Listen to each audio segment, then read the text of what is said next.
दोस्तों आज के क्लास में देखते हैं अध्याय 3 विश्व का भूगोल।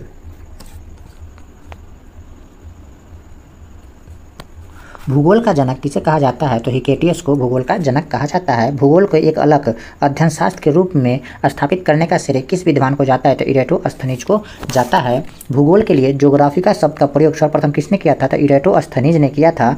भूगोल भूतल का अध्ययन है, किसने कहा था? तो कांट ने कहा था कि भूगोल भूतल का अध्ययन है। भूगोल को मानव पारिस्थितिकी के रूप में परिभाषित करने वाला विद्वान कौन है? तो H.H.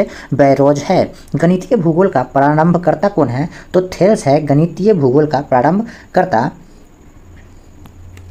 क्षेत्रीय भूगोल का पिता किस भूगोलवेत्ता को कहा जाता है? तो कार्ल रिटर को क्षेत्रीय भूगोल का पिता कहा जाता है। मानव भूगोल का संस्थापक किसको कहा जाता है? तो कार्ल रिटर को मानव भूगोल का संस्थापक कहा जाता है।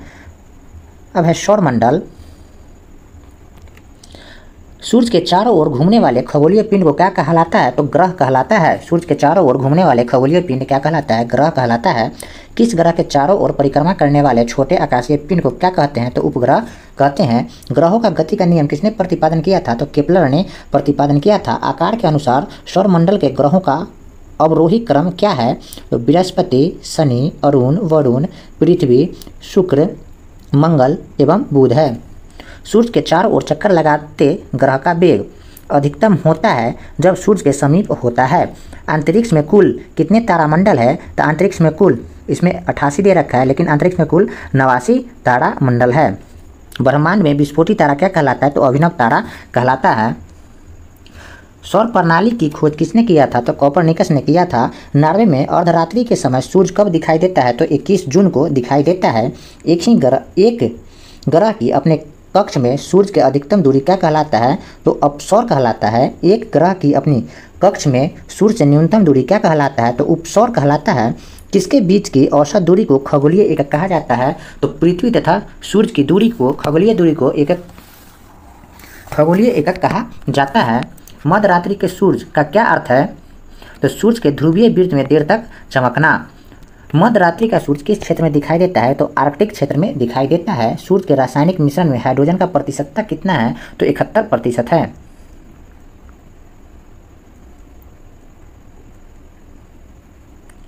सूर्य क्या है? तो एक तारा है। सौर पृष्ठ पर लगभग कितना तापमान होता है? तो 6000 डिग्री सेल्सियस होता है।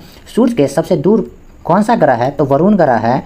सूर्य का प्रकाश धरती पर पहुंचने में कितना समय लगता है? तो 8 मिनट 3 सेकेंड लगता है। लगभग में 500 सेकेंड देता है। कौन सा ग्रह सूर्य के सबसे निकट स्थित है? तो बुध है, जो सूर्य से सबसे निकट स्थित ग्रह है। कौन सा ग्रह सूर्य की परिक्रमा 88 दिनों में पूरा करता है? तो बुध ग्रह। दो ग्रह जिसके उपग्रह नहीं है वे है बुध और शुक्र। बुध और शुक्र के पास कोई भी उपग्रह नहीं है। कौन सा ग्रह सूर्य का चक्कर सबसे कम समय में लगाता है? तो बुध ग्रह। सबसे तीव्र गति से सूर्य का चक्कर लगाने वाला ग्रह है बुध। सौरमंडल का कौन सा ग्रह लगभग पृथ्वी जितना बड़ा है? तो वीनस यानी कि शुक्र ग्रह है, जो सौरमंडल का लगभग पृथ्वी जितना बड़ा है।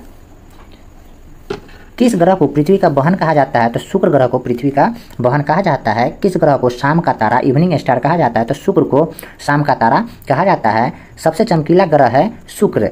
सूर्य तथा पृथ्वी के निकटतम ग्रह क्रमशः कौन कौन से है? तो शुक्र और बुध है। यूरोपवासी किस ग्रह की पूजा देवी के रूप में करते हैं? तो शुक्र की पूजा देवी के रूप में करते हैं। सौरमंडल का सर्वाधिक गर्म ग्रह कौन है? तो शुक्र है सौरमंडल का सर्वाधिक गर्म ग्रह। पृथ्वी से निकटतम दूरी पर स्थित ग्रह है शुक्र। किस ग्रह को सुबह का तारा कहा जाता है? तो शुक्र ग्रह को सुबह का तारा कहा जाता है। ग्रहों में किसे सौंदर्य का देवता कहा जाता है? तो शुक्र ग्रह को सौंदर्य का देवता कहा जाता है। सुपरनोवा क्या है? तो एक विस्फोटी तारा है। उत्तरी ध्रुव की खोज किसने किया था? तो रॉबर्ट पियरी ने किया था। दक्षिणी ध्रुव का खोज किसने किया था? तो एमर्डसन ने किया था। पृथ्वी के सबसे निकटतम खगोलीय पिंड है चंद्रमा। पृथ्वी की आकृति सर्वोत्तम ढंग से किस शब्द से स्पष्ट की जा सकती है? तो लक्षाभ गुलाब से। पृथ्वी सूर्य के परितः अपने अक्ष में लगभग किस गति से चक्कर लगाती है? तो 1 डिग्री प्रतिदिन। पृथ्वी के भ्रमण की गति है 27 किलोमीटर प्रति मिनट। भूमध्य रेखा पर पृथ्वी का व्यास लगभग है 12,800 किलोमीटर। पृथ्वी की उपसौर पेरिहीलियन स्थिति किस महीने में होती है? तो जनवरी महीने में होती है। वैसे 3 जनवरी को होता है, जो सूर्य होता है जो पृथ्वी के नज़दीक आता है, इसे ही उपसौर कहा जाता है। तारों सूर्य से पृथ्वी तारे पश्चिम से पूर्व से तारे पूर्व से पश्चिम में किस कारण ज़्यादा दिखाई देते हैं? तो पृथ्वी पश्चिम से पूर्व में घूम रही है। किस ब्लू प्लेनेट कहा जाता है? तो पृथ्वी को ब्लू प्लेनेट या नीला ग्रह के नाम से जाना जाता है। पृथ्वी सूर्य से अपनी अधिकतम दूरी पर होती है। 4 जुलाई को उसे अपसौर कहा जाता है। दिन व रात होने का कारण क्या है? तो पृथ्वी का अक्ष पर घूमना। सूर्य से पृथ्वी की दूरी कितनी है? तो 149.6 मिलियन किलोमीटर है। वह सीमा जिससे बाहर तारे अंतरिक्ष मृत्यु से ग्रसित होते हैं क्या कहलाते हैं? तो चंद्रशेखर सीमा। हमारी आकाशगंगा के केंद्र की परिक्रमा करने में सूर्य का समय लगता है 25 करोड़ वर्ष। तारे के मध्य दूरी ज्ञात करने की इकाई होती है प्रकाश वर्ष। नेक्स्ट प्रश्न है, निम्नलिखित ग्रहों के उसके सूर्य से दूरी के बढ़ते क्रम में व्यवस्थित करिए। इसका आंसर होगा ए।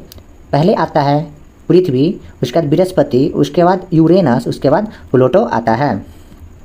सूर्य ग्रहण कब होता है?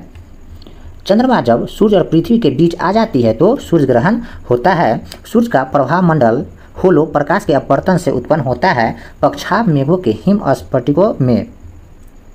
प्रत्येक सूर्य ग्रहण होता है केवल अमावस्या के दिन होता है। ग्रह है जिसका कोई उपग्रह नहीं होता वह होते हैं बुध और शुक्र ग्रह होते हैं। बुध और शुक्र ग्रह दोनों हैं जिनका कोई भी उपग्रह नहीं है। नेक्स्ट प्रश्न देखते हैं, पृथ्वी तक पहुंचने के लिए सूर्य से चला प्रकाश समय लेता है 8 मिनट। सौरमंडल का सबसे बड़ा ग्रह कौन सा है? तो सौरमंडल का सबसे बड़ा ग्रह है जो बृहस्पति है, जो सबसे बड़ा ग्रह है। ब्लू मून परिघटना होती है ऑप्शन के अनुसार उपयुक्त में से किसी से भी नहीं होती है ब्लू मून की परिघटना। पृथ्वी अपने धुरी पर घूमती है 23 घंटे 56 मिनट 4 सेकेंड में। पृथ्वी पर दिन रात की अवधि समान होती है भूमध्य रेखा पर। इक्विनॉक्स का तात्पर्य वह है वह तिथि जब दिन और रात समान अवधि के होते हैं। दक्षिणी गोलार्ध में सबसे लंबा दिन कब होता है? तो 22 दिसंबर को। पृथ्वी के उपग्रहों की संख्या कितनी है? तो एकमात्र है जो पृथ्वी के उपग्रह की संख्या है, जिसका नाम चंद्रमा है। 21 जून को दिन का प्रकाश उत्तरी ध्रुव पर दिखाई देते हैं 12 घंटे। यह किसने सर्वप्रथम प्रतिपादन किया था कि सूर्य हमारे सौरमंडल का केंद्र है और पृथ्वी इसकी परिक्रमा करता है? तो कोपरनिकस ने। आसमान का रंग कैसा होता है? तो आसमान का रंग काला होता है। पृथ्वी का परिधि 40,075 किलोमीटर है। किस तिथि को उत्तरी गोलार्ध में सबसे लंबा दिन होता है? तो 21 जून को उत्तरी गोलार्ध में सबसे लंबा दिन होता है। किस तिथि को उत्तरी गोलार्ध में सबसे छोटा दिन होता है? तो 22 दिसंबर को सबसे छोटा दिन होता है। ध्रुवों पर दिन की अवधि क्या होती है? तो 6 माह। पृथ्वी का ध्रुवीय व्यास उसके विषुवतीय व्यास से कितना कम है? तो 43 किलोमीटर कम है। पृथ्वी का विषुवतीय व्यास लगभग कितना है? तो 12,750 किलोमीटर, कभी कभी देता है 12,756 किलोमीटर। पृथ्वी को उसके काल्पनिक अक्ष पर घूमने को क्या कहते हैं? तो घूर्णन कहते हैं। पृथ्वी की अपनी कक्षा में गति होती है पश्चिम से पूरब। पृथ्वी तथा सूर्य के मध्य सर्वाधिक दूरी किसके दौरान होती है? तो अपसौर के दौरान होती है, जब सूर्य है जो पृथ्वी से ज़्यादा दूर होता है। अपसौर कहलाता है जो 4 जुलाई को होता है। ऋतुएं होती है सूर्य के चारों ओर पृथ्वी के परिक्रमा के कारण। किसने पहली बार कहा कि पृथ्वी गोल है? और अरिस्टोटल ने कहा था पहली बार कि पृथ्वी गोल है। पृथ्वी की धुरी है झुकी हुई। पृथ्वी के अलावा अन्य किस में जीवन की संभावना है क्योंकि वहाँ का पर्यावरण जीवन के लिए बहुत अनुकूल है? तो मंगल ग्रह पर। किस ग्रह के दिन का मान और उसके अक्ष का झुकाव लगभग पृथ्वी के दिन के समान और झुकाव के तुल्य है? तो मंगल के। सौरमंडल में सबसे बड़ा ग्रह कौन है? तो बृहस्पति है सौरमंडल का सबसे बड़ा ग्रह। सूर्य के दीर्घ परिक्रमा में कौन सा ग्रह अधिकतम समय लेता है? तो बृहस्पति। ग्रहों में किसके चारों ओर वलय है? तो शनि के चारों ओर, जिसका खोज है वलय की खोज गैलीलियो ने किया था। नासा के किससे संबंधित मिशन का नाम जूनो है? तो बृहस्पति ग्रह से संबंधित मिशन का नाम जूनो है। बृहस्पति का द्रव्यमान है लगभग सूर्य के द्रव्यमान से 1000वां भाग। आकाश का सबसे चमकदार तारा है सिरियस। हैली धूमकेतु का आवर्तकाल होता है 76 वर्ष। परिक्रमा पश्चिम की ओर भ्रमण करने वाला ग्रह है अरुण। शुक्र और अरुण। सौरमंडल का सबसे छोटा ग्रह है बुध। सौरमंडल का बाह्यतम ग्रह कौन सा है? तो नेपच्यून। सी ऑफ ट्रैंक्विलिटी कहाँ है? तो चंद्रमा पर स्थित है। सूर्य ग्रहण तब होता है जब चंद्रमा पृथ्वी और सूर्य के मध्य आ जाती है। सूर्य पूरी तरह स्पष्ट दिखाई नहीं देता है। एक कैलेंडर वर्ष में अधिक से अधिक कितना ग्रह ग्रहण हो सकता है? तो 7। डायमंड रिंग की घटना कब होती है? सूर्य ग्रहण के दिन। सूर्य ग्रहण का कारण है सूर्य एवं चंद्रमा के बीच पृथ्वी का आना।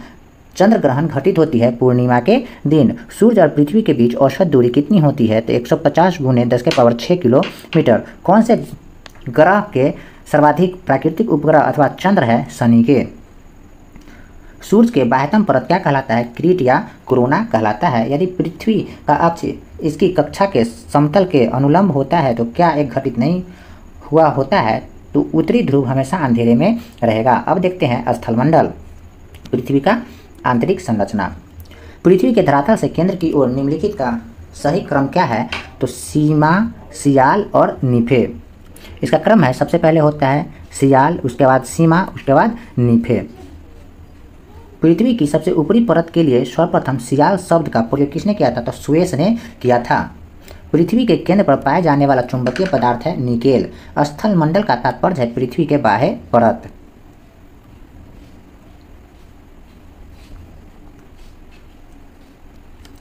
अक्षांश भूपृष्ठ पर भूमध्य रेखा के उत्तर या दक्षिण एक बिंदु की कोणीय दूरी होती है, ध्रुवों से मापी जाती है। भूकंप की मोटाई भूकंप तरंगों के आधार पर कितनी मापी गई है? तो 100 किलोमीटर। किस परत को बायोस्फीयर कहा जाता है? तो पृथ्वी के सबसे आंतरिक परत को बायोस्फीयर कहा जाता है। धरातल से भूगर्भ की ओर जाने पर गहराई के मान तापमान में वृद्धि की दर क्या होती है? तो 1 डिग्री सेल्सियस प्रति 32 मीटर।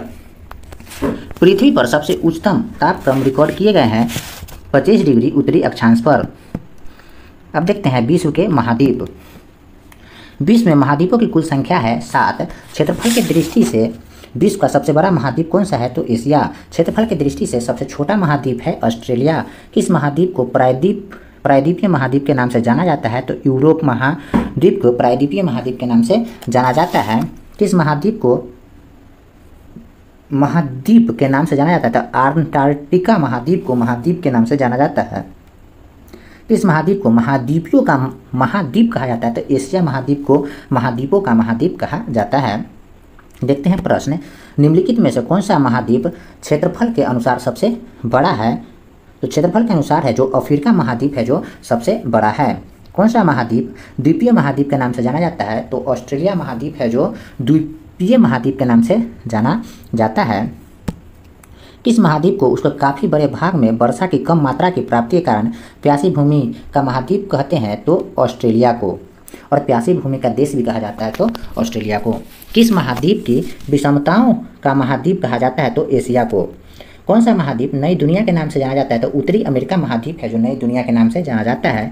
किस महाद्वीप को मानव घर कहा जाता है? तो यूरोप को मानव घर कहा जाता है। किस महाद्वीप को विज्ञान के लिए समर्पित महाद्वीप कहा गया है? तो अंटार्कटिका को विज्ञान के लिए समर्पित महाद्वीप कहा गया है। किस महाद्वीप को अंधे महाद्वीप के उपनाम से जाना जाता है?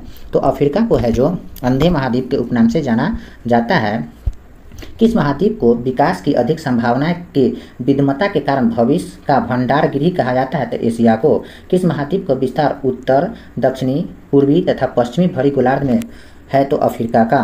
कौन सा महाद्वीप पूर्णतः हिमच्छादित है? तो अंटार्कटिका महाद्वीप है जो पूर्णतः हिमच्छादित है। किस महाद्वीप को पक्षियों का महाद्वीप के उपनाम से जाना जाता है? तो ऑस्ट्रेलिया महाद्वीप को पक्षियों के उपमहाद्वीप के नाम से जाना जाता है। कौन सा दो महाद्वीप एक दूसरे का दर्पण प्रति मिरर इमेज प्रस्तुत करते हैं? यूरोप और ऑस्ट्रेलिया। किस महाद्वीप की संरचना अंग्रेजी के एस अक्षर की है? तो अंटार्कटिका का। किस महाद्वीप से होकर कर्क, विषुवत और मकर तीनों रेखा गुजरती है? तो अफ्रीका महाद्वीप से। किस महाद्वीप में ज्वालामुखी का सर्वथा अभाव पाया जाता है? तो ऑस्ट्रेलिया में। विश्व में सबसे लंबी दरार घाटी किस महाद्वीप में स्थित है? तो अफ्रीका में। उत्तरी अमेरिका महाद्वीप की सर्वोच्च पर्वत चोटी कौन सी है? तो माउंट किलिमंजारो। दक्षिण अमेरिका महाद्वीप के सर्वोच्च पर्वत शिखर है माउंट एंकांगुआ। अफ्रीका महाद्वीप के सर्वोच्च पर्वत शिखर है माउंट किलिमंजारो। अंटार्कटिका महाद्वीप को सर्वोच्च पर्वत शिखर है माउंट बिशप मासिफ। एशिया महाद्वीप के सर्वोच्च पर्वत शिखर है माउंट एवरेस्ट। यूरोप महाद्वीप के सर्वोच्च पर्वत शिखर है माउंट एल्ब्रूस। ऑस्ट्रेलिया महाद्वीप का सर्वोच्च पर्वत शिखर है माउंट किसिस्को। सर्वाधिक देशों वाला महाद्वीप है अफ्रीका। कौन सा महाद्वीप पूर्व रूप से दक्षिणी गोलार्ध में स्थित है? तो ऑस्ट्रेलिया महाद्वीप है जो पूर्ण रूप से दक्षिणी गोलार्ध में स्थित है। कौन सा महाद्वीप मरुस्थल विहीन है? तो यूरोप महाद्वीप है जो मरुस्थल विहीन है। किस महाद्वीप में सरीसृप नहीं पाए जाते हैं? तो अंटार्कटिका में सरीसृप यानी सांप नहीं पाए जाते हैं। अफ्रीका महाद्वीप का दक्षिणतम बिंदु है केप अगलू हास। विश्व में मैदानों का सर्वाधिक विस्तार किस महाद्वीप में है? तो यूरोप महाद्वीप में है। किस महाद्वीप में पठारी महाद्वीप कहते हैं? तो अफ्रीका महाद्वीप को पठारी महाद्वीप कहते हैं। उष्णकटिबंधीय परिस्थितियों का सर्वाधिक विस्तार किस महाद्वीप में पाया जाता है? तो अफ्रीका में। किस महाद्वीप में आंतरिक जलमार्गों का सर्वाधिक विकास हुआ है? तो यूरोप में। कौन सा एक मलेशिया देश की प्रशासनिक राजधानी तथा संघीय प्रशासनिक केंद्र है? तो पुत्र जामा। दक्षिणी गंगोत्री स्थित है अंटार्कटिका में। किस महाद्वीप में एटलस पर्वत स्थित है? तो अफ्रीका में। ओजोन क्षेत्र का निर्माण सर्वाधिक है अंटार्कटिका के ऊपर। विश्व के दो सबसे छोटे महाद्वीप है ऑस्ट्रेलिया और यूरोप। महाद्वीप कैसे अलग हुए हैं? तो विवर्तनी क्रिया के द्वारा, प्लेट विवर्तनी क्रिया के द्वारा। दुनिया का नवीनतम देश है दक्षिणी सूडान गणतंत्र। सन सिटी अवस्थित है दक्षिणी अफ्रीका में। क्षेत्रफल की दृष्टि से देश का सही क्रम कौन सा है? तो अर्जेंटीना, भारत, ऑस्ट्रेलिया और ब्राजील। महासागरीय सतह का निर्माण किस प्रकार की चट्टान से हुआ है? तो बेसाल्ट चट्टान से हुआ है। गहराई में वृद्धि के अनुसार महाद्वीपीय भूपटल के विभिन्न परतों का सही क्रम है सियाल, सीमा और नीफे। पृथ्वी के कोर में किस तत्व का प्रधानता है? तो लोहा और निकेल की प्रधानता है। स्थल मंडल यानी लिथोस्फीयर में सम्मिलित है ऊपरी भूपटल, निचली भूपटल तथा मेंटल का ठोस ऊपरी भाग। मेंटल में किस तत्वों का प्रधानता होता है? तो सिलिका और मैग्नीशियम का। देशांतरीय दूरी 1 घंटे के समयांतराल के बराबर होता है तो 15 डिग्री के। पृथ्वी ग्रह की संरचना में परवाड़ मेंटल के नीचे क्रोड किस से बना होता है? तो लोहे से। वलय किस क्रिया का परिणाम है? तो पर्वत निर्माणकारी बल है। अब देखते हैं अक्षांश और देशांतर रेखाएं वे अंतर्राष्ट्रीय तिथि रेखाएं। भूमध्य रेखा से उत्तर या दक्षिण किसी दिए गए स्थान की कोणीय दूरी क्या कहलाती है? तो अक्षांश कहलाता है। 66.5 डिग्री कौन सा बृहत वृत्त का उदाहरण है? तो भूमध्य रेखा। ट्रॉपिक ऑफ कैंसर क्या है? तो 23.5 डिग्री उत्तरी अक्षांश। ध्रुवों की तरह जाने पर अक्षांश रेखाएं के व्यास की प्रकृति कैसी होती है? तो व्यास घट जाती है। एक देशांतर की सर्वाधिक दूरी कहाँ पर होती है? तो विषुवत रेखा पर। कुल अक्षांशों की संख्या कितनी है? तो 180। कुल देशांतरों की संख्या कितनी है? तो 360। विषुवत रेखा के समांतर काल्पनिक रेखाएं क्या कहलाती है? तो अक्षांश रेखाएं। दक्षिण अक्षांश को कहते हैं आर्कटिक वृत्त। दोनों ध्रुवों को जोड़ने वाली वह काल्पनिक रेखा है जो भूमध्य रेखा को समकोण पर प्रतिच्छेद करती है क्या कहलाती है? देशांतर। दो देशांतर रेखाओं के बीच की दूरी किस नाम से जानी जाती है? तो गोरे नाम से जानी जाती है। वह अक्षांश रेखा जिस पर सदैव दिन और रात की अवधि समान रहती है वो है भूमध्य रेखा। एक देशांतर से दूसरे देशांतर के बीच कितना समयांतराल होता है? तो 4 मिनट। पृथ्वी के उत्तर ध्रुव एवं दक्षिण ध्रुव को मिलाने वाली रेखा क्या कहलाती है? तो देशांतर रेखा कहलाती है। प्रधान मध्याह्न रेखा किस स्थान से होकर गुजरती है? तो ग्रीनविच से होकर गुजरती है। ग्रीनविच रेखा से तात्पर्य है 0 देशांतर। पृथ्वी 1 घंटे में कितना देशांतर घूम लेती है? तो 15 डिग्री। पृथ्वी पर 2 स्थानों की स्थिति के अनुदैर्ध्य का अंतर 15 डिग्री है। स्थानीय समय में कितना का अंतर होगा? तो 1 घंटे का। यदि 2 स्थानों के बीच समय में अंतर 2 घंटा 20 मिनट है तो देशांतर में कितना डिग्री का अंतर होगा? तो 35 डिग्री का। अंतर्राष्ट्रीय तिथि रेखा कहाँ से होकर गुजरती है? तो 180 डिग्री से। ग्रीनविच किस देश में है? तो यूके में स्थित है ग्रीनविच। एक देशांतर को पार करने में 2 स्थानों के स्थानीय समय के बीच क्या अंतर होता है? तो 4 मिनट। 2 स्थानों के देशांतर में 1 डिग्री का अंतर होने पर उनके समय में कितना अंतर होगा? तो 15 मिनट। अंतर्राष्ट्रीय तिथि रेखा का निर्धारण किस वर्ष किया गया था? तो 1884 में अंतर्राष्ट्रीय तिथि रेखा का निर्धारण किया गया था। अंतर्राष्ट्रीय तिथि रेखा की स्थिति उसके निकटतम है 180 पूर्वी एवं पश्चिमी देशांतर। ग्रीनविच से 180 मध्य काल्पनिक रेखा क्या कहलाती है? तो अंतर्राष्ट्रीय तिथि रेखा कहलाती है। भारत का प्रमाणिक समय किस देशांतर से लिया गया है? तो 82.5 डिग्री पूर्व देशांतर से लिया गया है। भारत का प्रमाणित समय किस स्थान से निश्चित किया गया है? तो इलाहाबाद के मिर्जापुर से निश्चित किया गया है। ग्रीनविच माध्यम GMT तथा भारतीय प्रमाणक समय IST के बीच समयांतराल है 5.5 घंटा यानी 5 घंटा 30 मिनट। 0 अंश अक्षांश एवं 0 अंश देशांतर अवस्थित है अटलांटिक महासागर में। प्रधान यामोत्तर ध्रुवीय वृत्त तथा विषुवत भूमध्य रेखा का प्रतिच्छेदन बिंदु अवस्थित है अंध महासागर में। यदि 2 स्थानों की स्थिति में 90 डिग्री देशांतर का अंतर है तब दोनों स्थानों के बीच समयांतराल होगा 6 घंटे। प्रश्न देखते हैं, किसी जगह का स्थानीय समय 6 पर आता है जबकि ग्रीनविच मीन टाइम GMT पर 3 पर आता है, उस समय की देशांतर रेखा क्या होगी? तो 45 डिग्री होगी, यानी 3 घंटा। सुबह में 3 बजेंगे और सुबह के 6, यानी कि अंतर होता है 3 घंटा के। तो 1 घंटा है 15 डिग्री, यानी 3 घंटा है 15 गुने 3, यानी कि 45 डिग्री पूर्व में होगा। भूमध्य रेखा गुजरती है केन्या से।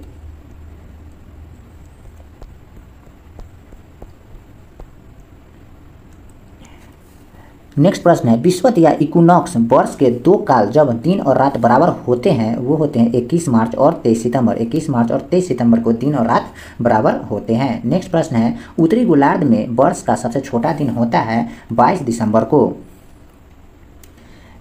किस स्थान का परमाणिक समय एवं स्थानीय समय लगभग एक समान है? तो नैनीका। भारत के सर्वाधिक पूर्व एवं पश्चिम में स्थित स्थानों के स्थानीय समय में अंतर कितना होता है? तो 2 घंटे का। अब देखते हैं द्वीप। द्वीपों की सर्वाधिक संख्या किस महासागर में देखने को मिलता है? तो प्रशांत महासागर में। महासागरीय द्वीप नहीं है मालागासी। विश्व का सबसे बड़ा द्वीप है ग्रीनलैंड। विश्व का सबसे बड़ा द्वीप समूह है इंडोनेशिया। कलिमंतान जिस द्वीप का अंग है वो है बोर्नियो द्वीप का, जो इंडोनेशिया में पड़ता है। हिंद महासागर में स्थित सबसे बड़ा द्वीप है बोर्नियो द्वीप। सेशेल्स द्वीप कहाँ स्थित है? तो हिंद महासागर में। किस द्वीप को अग्नि द्वीप के नाम से जाना जाता है? तो आइसलैंड को अग्नि द्वीप के नाम से जाना जाता है। किस द्वीप को प्रशांत महासागर का चौराहा कहा जाता है? तो हवाई द्वीप को प्रशांत महासागर का चौराहा कहा जाता है। किस द्वीप का प्राचीन नाम सैंडविच द्वीप है? तो हवाई द्वीप का प्राचीन नाम सैंडविच द्वीप है। इंडोनेशिया की राजधानी जकार्ता किस द्वीप पर स्थित है? तो जावा द्वीप पर स्थित है। जापान की राजधानी टोक्यो किस द्वीप पर स्थित है? तो होन्शु द्वीप पर स्थित है। जापान का सबसे बड़ा द्वीप है होन्शु। जापान का सबसे छोटा द्वीप है शिकोकू। भारत का सबसे बड़ा द्वीप है मध्य अंडमान। भारत का दक्षिणतम द्वीप है ग्रेट निकोबार। कौन सा द्वीप इंडोनेशिया का हृदय स्थल कहलाता है? तो जावा। जापान का नागासाकी नगर किस द्वीप पर स्थित है? तो क्यूशू द्वीप पर स्थित है। एशिया का सबसे बड़ा द्वीप है बोर्नियो। भारत एवं श्रीलंका के मध्य विवाद किस द्वीप को लेकर है? तो कच्चा तीवी द्वीप को लेकर। भारत एवं बांग्लादेश के मध्य विवाद किस द्वीप को लेकर है? तो नुमुर द्वीप को लेकर। श्रीहरिकोटा द्वीप स्थित है पुलिकट झील में। अब देखते हैं 5वां टॉपिक है प्राकृतिक वनस्पति। सदाबहार वर्षा वन कहाँ पाए जाते हैं? तो ब्राजील में। सदाबहार वन पाए जाते हैं विषुवतीय क्षेत्रों में। कहाँ विस्तृत अयनवर्तीय वन पाए जाते हैं? तो कांगो घाटी में। कौन विश्व का फेफड़ा के नाम से विख्यात है? तो विषुवतीय वर्षा वन है जो विश्व का फेफड़ा के नाम से विख्यात है। विषुवतीय वन प्रदेशों में पेड़ों पर चढ़ी लताओं को क्या कहा जाता है? तो लियाना कहा जाता है। विषुवतीय वनों को ब्राजील में किस नाम से जाना जाता है? तो सलवास के नाम से जाना जाता है। विषुवतीय वर्षा वनों का सबसे बड़ा प्रदेश किस महाद्वीप में है? तो दक्षिण अमेरिका में है। प्राकृतिक वनस्पति का सर्वाधिक विकसित क्षेत्र है पतझड़ वन। प्राणियों और पादपों की जातियों की अधिकतम विविधता मिलती है उष्णकटिबंधीय आर्द्र वनों में। सबसे अधिक टैगा वन किस क्षेत्र में पाया जाता है? तो साइबेरिया क्षेत्र में पाया जाता है। स्प्रूस, फर तथा चीड़ मुख्य रूप से पाए जाते हैं टैगा वनों में। मलेरिया की दवा कुनैन किस वृक्ष से प्राप्त की जाती है? तो सिनकोना वृक्ष से प्राप्त की जाती है। विश्व के वन क्षेत्रों में से किस एक के फैलाव की प्रतिशतता सर्वाधिक है? तो उष्णकटिबंधीय वर्षा वन की। सवाना का सर्वाधिक विस्तार है अफ्रीका में। दक्षिणी अमेरिका का चौड़ा वृक्ष रहित घास मैदान क्या कहलाता है? तो पंपास कहलाता है। प्रश्न है, निम्नलिखित में से कौन शीतोष्ण घास का मैदान नहीं है? ऑप्शन ए में है पंपास, बी में है बेल्ट, सी में है डाउन्स, डी में है सवाना। तो सवाना है जो शीतोष्ण घास का मैदान नहीं है। पंपास, डाउन्स और बेल्ट है जो शीतोष्ण घास का मैदान है। सिनकोना के वृक्ष किन वन में पाए जाते हैं? तो विषुवतीय वन में पाए जाते हैं। किस वन को बोरियल वन के नाम से भी जाना जाता है? तो शंकुधारी वन को बोरियल वन के नाम से जाना जाता है। साइबेरिया क्षेत्र में समशीतोष्ण कोनधारी वन को किस नाम से जाना जाता है? तो टैगा के नाम से जाना जाता है। शंकुधारी वन कहाँ पाए जाते हैं? तो शीतोष्ण क्षेत्र में पाए जाते हैं। भूमध्य रेखा के निकट किस तरह के वन पाए जाते हैं? तो उष्णकटिबंधीय वन पाए जाते हैं।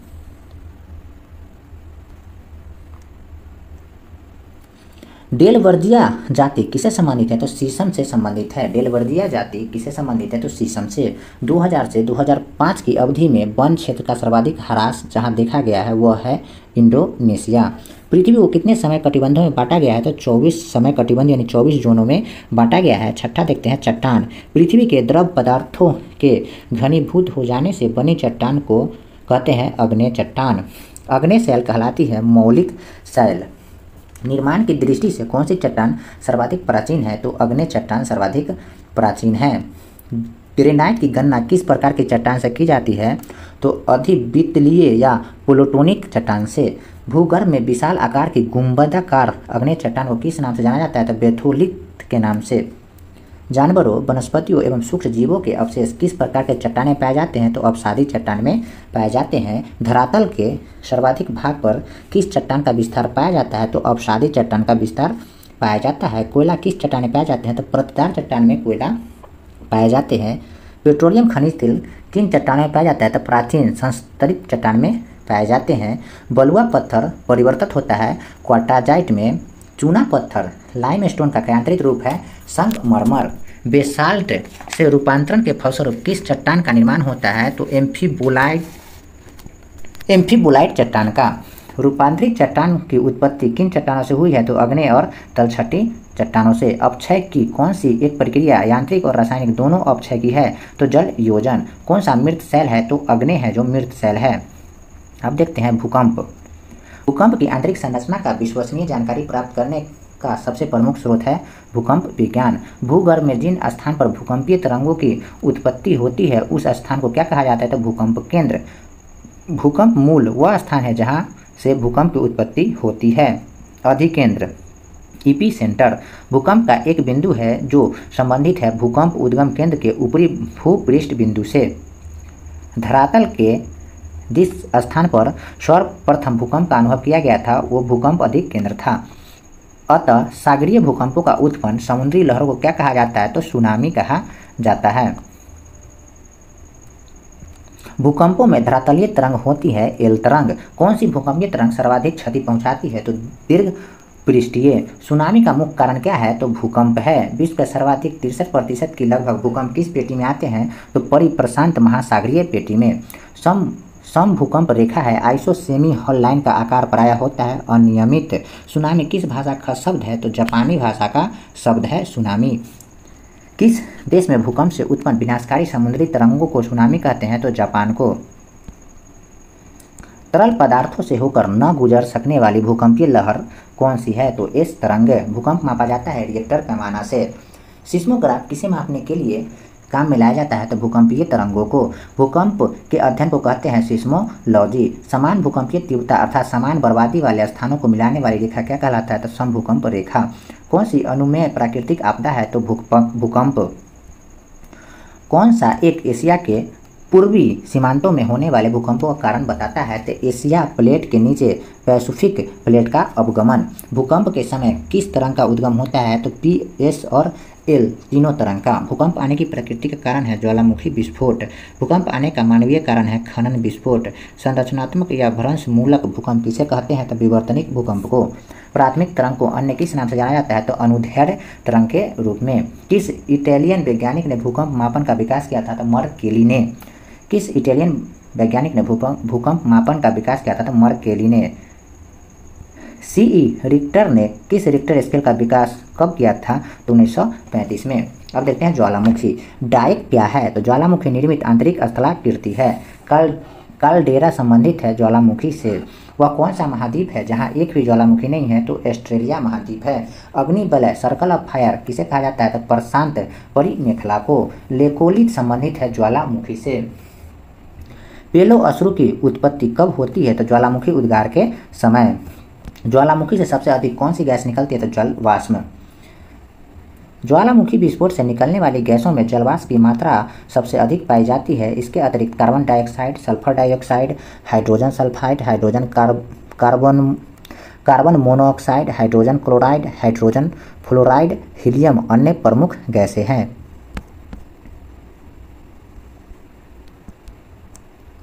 लावा के ठोस होने के फलस्वरूप पृथ्वी के अंदर निर्मित चट्टानों को कहते हैं प्लूटोनिक चट्टानें। ज्वालामुखी पर्वत माउंट सेंट हेलेना कहाँ स्थित है? तो संयुक्त राष्ट्र अमेरिका में। प्रश्न है, मोना लोआ एक सक्रिय ज्वालामुखी है जो हवाई द्वीप का भाग है। संसार का सर्वाधिक सक्रिय ज्वालामुखी कौन सा है? तो किलाउ ज्वालामुखी है जो संसार का सबसे सक्रिय ज्वालामुखी है। ज्वालामुखी में जलवाष्प के अलावा मुख्य गैसें होती है कार्बन डाइऑक्साइड, हाइड्रोजन और नाइट्रोजन।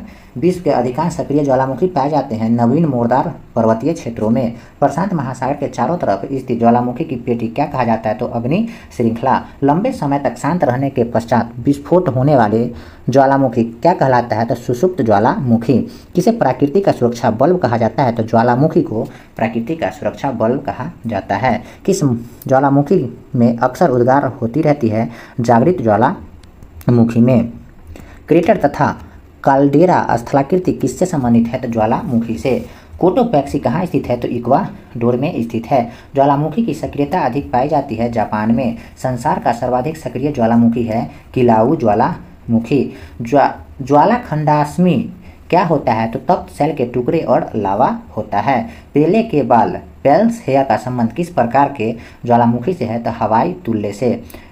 क्रेटर यानी ज्वालामुखी छिद्र मुख्यतः किस आकृति के होते हैं? तो शंक्वाकार होते हैं। कौन सी गैस ज्वालामुखी उद्भेदन के समय नहीं निकलती है? तो ऑक्सीजन। विश्व का सबसे ऊंचा सक्रिय ज्वालामुखी कौन है? तो कोटोपैक्सी है जो इक्वाडोर में पड़ता है, जो विश्व का सबसे सक्रिय ज्वालामुखी है। पृथ्वी की सतह से नीचे द्रवीभूत सेल क्या कहलाता है? तो मैग्मा कहलाता है। विश्व का सबसे ऊंचा ज्वालामुखी पर्वत कोटोपैक्सी कहाँ स्थित है? तो इक्वाडोर में। स्ट्राम्बोली किस प्रकार का ज्वालामुखी है? तो जागृत ज्वालामुखी है। मृत ज्वालामुखी किलिमंजारो किस देश में स्थित है? तो तंजानिया में स्थित है। फ्यूजियामा किस देश का ज्वालामुखी है? तो जापान का ज्वालामुखी है। किस ज्वालामुखी को भूकंप सागर का प्रकाश स्थल lighthouse of the Mediterranean sea कहा जाता है? तो स्ट्रम्बोली को। फौसा मैग्ना है एक ज्वालामुखी। एयरबस ज्वालामुखी कहाँ स्थित है? अंटार्कटिका महाद्वीप में। माउंट एटना ज्वालामुखी किस महाद्वीप पर स्थित है? तो सिसिली महाद्वीप पर स्थित है। माउंट एटना ज्वालामुखी किस महाद्वीप पर स्थित है? तो सिसिली महाद्वीप पर स्थित है। विसुवियस ज्वालामुखी किस देश में स्थित है? तो इटली में विसुवियस ज्वालामुखी स्थित है। मोना लोआ उदाहरण है सुषुप्त ज्वालामुखी का। अब देखते हैं पर्वत एवं मैदान। स्थलमंडल के कुल लंबाई के कितने प्रतिशत भाग पर पर्वत का विस्तार पाया जाता है? तो 26% भाग पर। पर्वतों की उत्पत्ति से संबंधित रेडियो सक्रियता सिद्धांत का प्रतिपादन किसने किया था? जॉली ने किया था। पर्वत निर्माणक भूसंतति का सिद्धांत का प्रतिपादन किसने किया था? तो कोबर ने किया था। विश्व के विशाल बलित पर्वतों की रचना आज से लगभग कितने मिलियन वर्ष पूर्व हुआ था? तो 30 मिलियन वर्ष पूर्व हुआ था। नवीनतम पर्वतमाला है यूराल पर्वत। हिमालय पर्वत किसके अंतर्गत आते हैं? तो नवीन बलित पर्वत के अंतर्गत आते हैं। एंडीज पर्वत उदाहरण है बलित पर्वत का। Rockies, Andes, Atlas, Alps, Himalaya आदि किस प्रकार के पर्वत है? तो नवीन बलित पर्वत का। हिमालय की उत्पत्ति किस भूसंतति से हुआ है? तो टेथिस से हुआ है। दक्षिणी अल्पस पर्वत श्रेणी कहाँ स्थित है? तो ऑस्ट्रेलिया में स्थित है। कौन सा पर्वत महाद्वीपीय जल विभाजन के रूप में जाना जाता है? तो रॉकीज पर्वत। विश्व की सबसे लंबी पर्वतमाला है एंडीज पर्वतमाला। पर्वतों को उन प्राकृतिक अंतरालों को क्या कहा जाता है जो मार्ग बन जाते हैं? दर्रा कहा जाता है। कौन सा सबसे ऊंचा पर्वत है? तो माउंट एवरेस्ट। एंडीज पर्वतमाला की सर्वोच्च चोटी है एकांकगुआ। अफ्रीका का सर्वोच्च पर्वत शिखर माउंट किलिमंजारो अवस्थित है तंजानिया में। उत्तर अमेरिका के सर्वोच्च पर्वत चोटी है माउंट मैकिनले। स्पेन और फ्रांस के मध्य कौन सा पर्वत सीमा बनाती है? तो पेरिनीज पर्वत। स्पेन और फ्रांस के मध्य कौन सी पर्वत सीमा बनाती है? पेरिनीज पर्वत। यूरोप में अल्पस, उत्तरी अमेरिका में रॉकीज, दक्षिण अमेरिका में एंडीज किसके उदाहरण है? तो बलित पर्वत के। माउंट एवरेस्ट किस देश में स्थित है? तो नेपाल देश में स्थित है। कौन सी पर्वत श्रृंखला विश्व में सबसे बड़ी है? तो एंडीज बड़ी या लंबी भी है। स्थल मंडल में कुल क्षेत्रफल के कितने प्रतिशत भाग पर पठार का विस्तार है? तो 33% भाग पर पठार का विस्तार है। जो पठार चारों ओर से पर्वतमालाओं द्वारा घिरे होते हैं क्या कहलाते हैं? अंतर पर्वतीय पठार। विश्व का सर्वाधिक ऊंचा पठार कौन है? तो तिब्बत का पठार।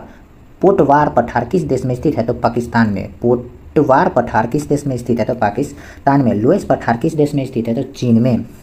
तिब्बत का पठार कहाँ स्थित है? तो हिमालय पर्वत तथा क्यूनुलुल के मध्य स्थित है। लोएस का पठार है पवनकृत किसे विश्व का छत कहा जाता है? तो पामीर के पठार को विश्व का छत कहा जाता है। रॉकी का पठार क्या है? तो एक उत्थित पेनी प्लेन है। स्थल मंडल में कुल क्षेत्रफल के कितने प्रतिशत भूभाग पर मैदान का विस्तार है? तो 41% भूभाग पर। मैदान की गणना किस श्रेणी के स्थल रूपों में की जाती है? तो द्वितीय श्रेणी के स्थल रूपों में की जाती है। किस स्थल रूप को सभ्यता पालन कहा जाता है? तो मैदान को स्थल का सभ्यता का पालन कहा जाता है। डेकेन्सबर्ग पर्वत है दक्षिण अफ्रीका में। विश्व के सबसे ऊंची चोटी किस प्रकार के पर्वत में पाई जाती है? तो नवीन मुर्दार पर्वत में। हिमालय का प्रश्न है, हिमालय का विस्तार अराकान योमा किस देश में स्थित है? तो अराकान योमा म्यांमार में स्थित है। नेक्स्ट प्रश्न है, ब्लैक फॉरेस्ट पर्वत स्थित है दक्षिण अमेरिका में। ब्लैक फॉरेस्ट स्थित है जर्मनी में। नेक्स्ट प्रश्न है, डार्केन्सबर्ग पर्वत है दक्षिण अफ्रीका में। तिब्बत के पठार की औसत ऊंचाई कितनी है? तो 5 किलोमीटर। अब देखते हैं मरुस्थल। संसार का सबसे बड़ा मरुस्थल है सहारा। दक्षिण एशिया का सबसे बड़ा मरुस्थल है थार। गोबी मरुस्थल किस देश में स्थित है? तो मंगोलिया में। नुबियन मरुस्थल कहाँ स्थित है? तो सूडान में। अल गेजीरा रेगिस्तान किस देश में स्थित है? तो सूडान में। नुबियन मरुस्थल और अल गेजीरा रेगिस्तान दोनों सूडान में स्थित है। सोनोरान मरुस्थल किस देश में है? तो मैक्सिको में सोनोरान मरुस्थल स्थित है। पेंटागोनिया मरुस्थल किस देश में स्थित है? तो अर्जेंटीना में स्थित है। सेचूरा मरुस्थल किस देश में स्थित है? तो पेरू में स्थित है। टकला मकान मरुस्थल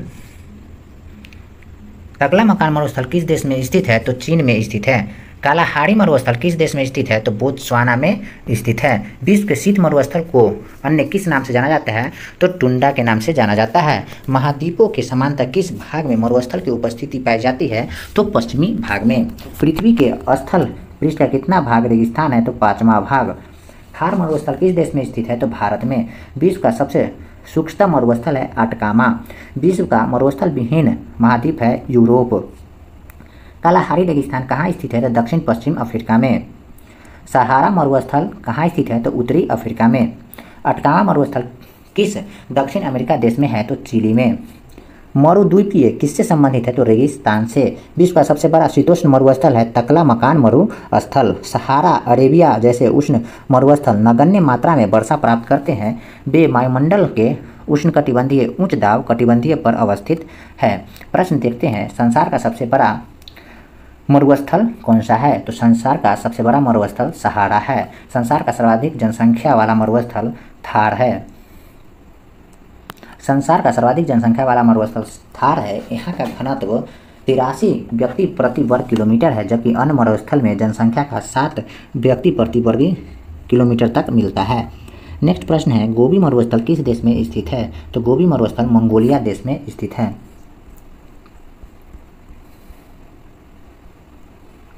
अब देखते हैं नहरें। पनामा नहर किन दो महासागर को जोड़ती है? तो प्रशांत महासागर और अटलांटिक महासागर को पनामा नहर जोड़ती है। पनामा नहर व्यापारिक दृष्टि से सुएज नहर की अपेक्षा कम महत्वपूर्ण है, क्योंकि घने आबाद देशों का व्यवहार पनामा नहर के द्वारा नहीं होता है। पनामा नहर के उत्तरी सिरे पर कौन सा पतन स्थित है? तो कोलोन। पनामा नहर के दक्षिण सिरों पर स्थित पतन है पनामा। विश्व की सबसे बड़ी जहाजरानी नहर है सुएज नहर। सुएज नहर जोड़ती है भूमध्य सागर को लाल सागर से। सुएज नहर का निर्माण कब हुआ था? तो 1854 में सुएज नहर का निर्माण हुआ था। सुएज नहर कब बनकर तैयार हो गया था? तो 1869 में सुएज नहर बनकर तैयार हो गया था। सुएज नहर की लंबाई कितनी है? तो 168 किलोमीटर है जो सुएज नहर की लंबाई है। सू नहर किसको जोड़ता है? तो सुपीरियर को ह्यूरोन से जोड़ता है। कील नहर जोड़ती है उत्तर सागर को बाल्टिक सागर से। कौन सी नहर बाल्टिक सागर को उत्तरी सागर से मिलाती है? तो कील नहर। क्रा कैनाल किस देश में स्थित है? तो थाईलैंड में स्थित है क्रा कैनाल। पनामा जलडमरू मध्य के आर पार नहर खोदने का विचार रखा था हमबोल्ट ने। सुएज नहर के खोलते ही बीच समुद्र यात्रा मार्ग छोटा हो जाता है लंदन से चेन्नई तक। कौन सा देश प्रशांत महासागर और अटलांटिक महासागर को जोड़ने के लिए पनामा नहर के प्रतिद्वंदी के निर्माण के लिए योजना बना रहा है? तो निकारागुआ। अब देखते हैं नदियाँ। जल के आयतन के आधार पर विश्व की सबसे बड़ी नदी कौन सी है? तो अमेजन नदी। कौन सी नदी भ्रंश घाटी से होकर बहती है? तो राइन नदी है जो भ्रंश घाटी से होकर बहती है। वोल्गा नदी गिरती है कैस्पियन सागर में। किस सभ्यता को नील नदी का वरदान कहा जाता है? तो मिस्र की सभ्यता को नील नदी का वरदान कहा जाता है। यूरोप में कौन सी नदी कोयला नदी के नाम से जानी जाती है? तो राइन नदी है जो यूरोप में कोयला नदी के नाम से जानी जाती है। विश्व का सबसे व्यस्त व्यापारिक नदी है राइन नदी। यूरोप महाद्वीप की सबसे लंबी नदी कौन सी है? तो वोल्गा नदी। कौन सी नदी भूमध्य रेखा को 2 बार काटती है? तो कांगो नदी है जो भूमध्य रेखा को 2 बार काटती है। पाराना तथा पराग्वे नदी के संगम के पश्चात इसका सम्मिलित नाम हो जाता है लाप लाटा। किस नदी का उद्गम भूमध्य रेखा के समीप से होता है? तो नील नदी का। विश्व की सर्वाधिक विनाशघाती नदी किसको कहा जाता है? तो वांगहो नदी को।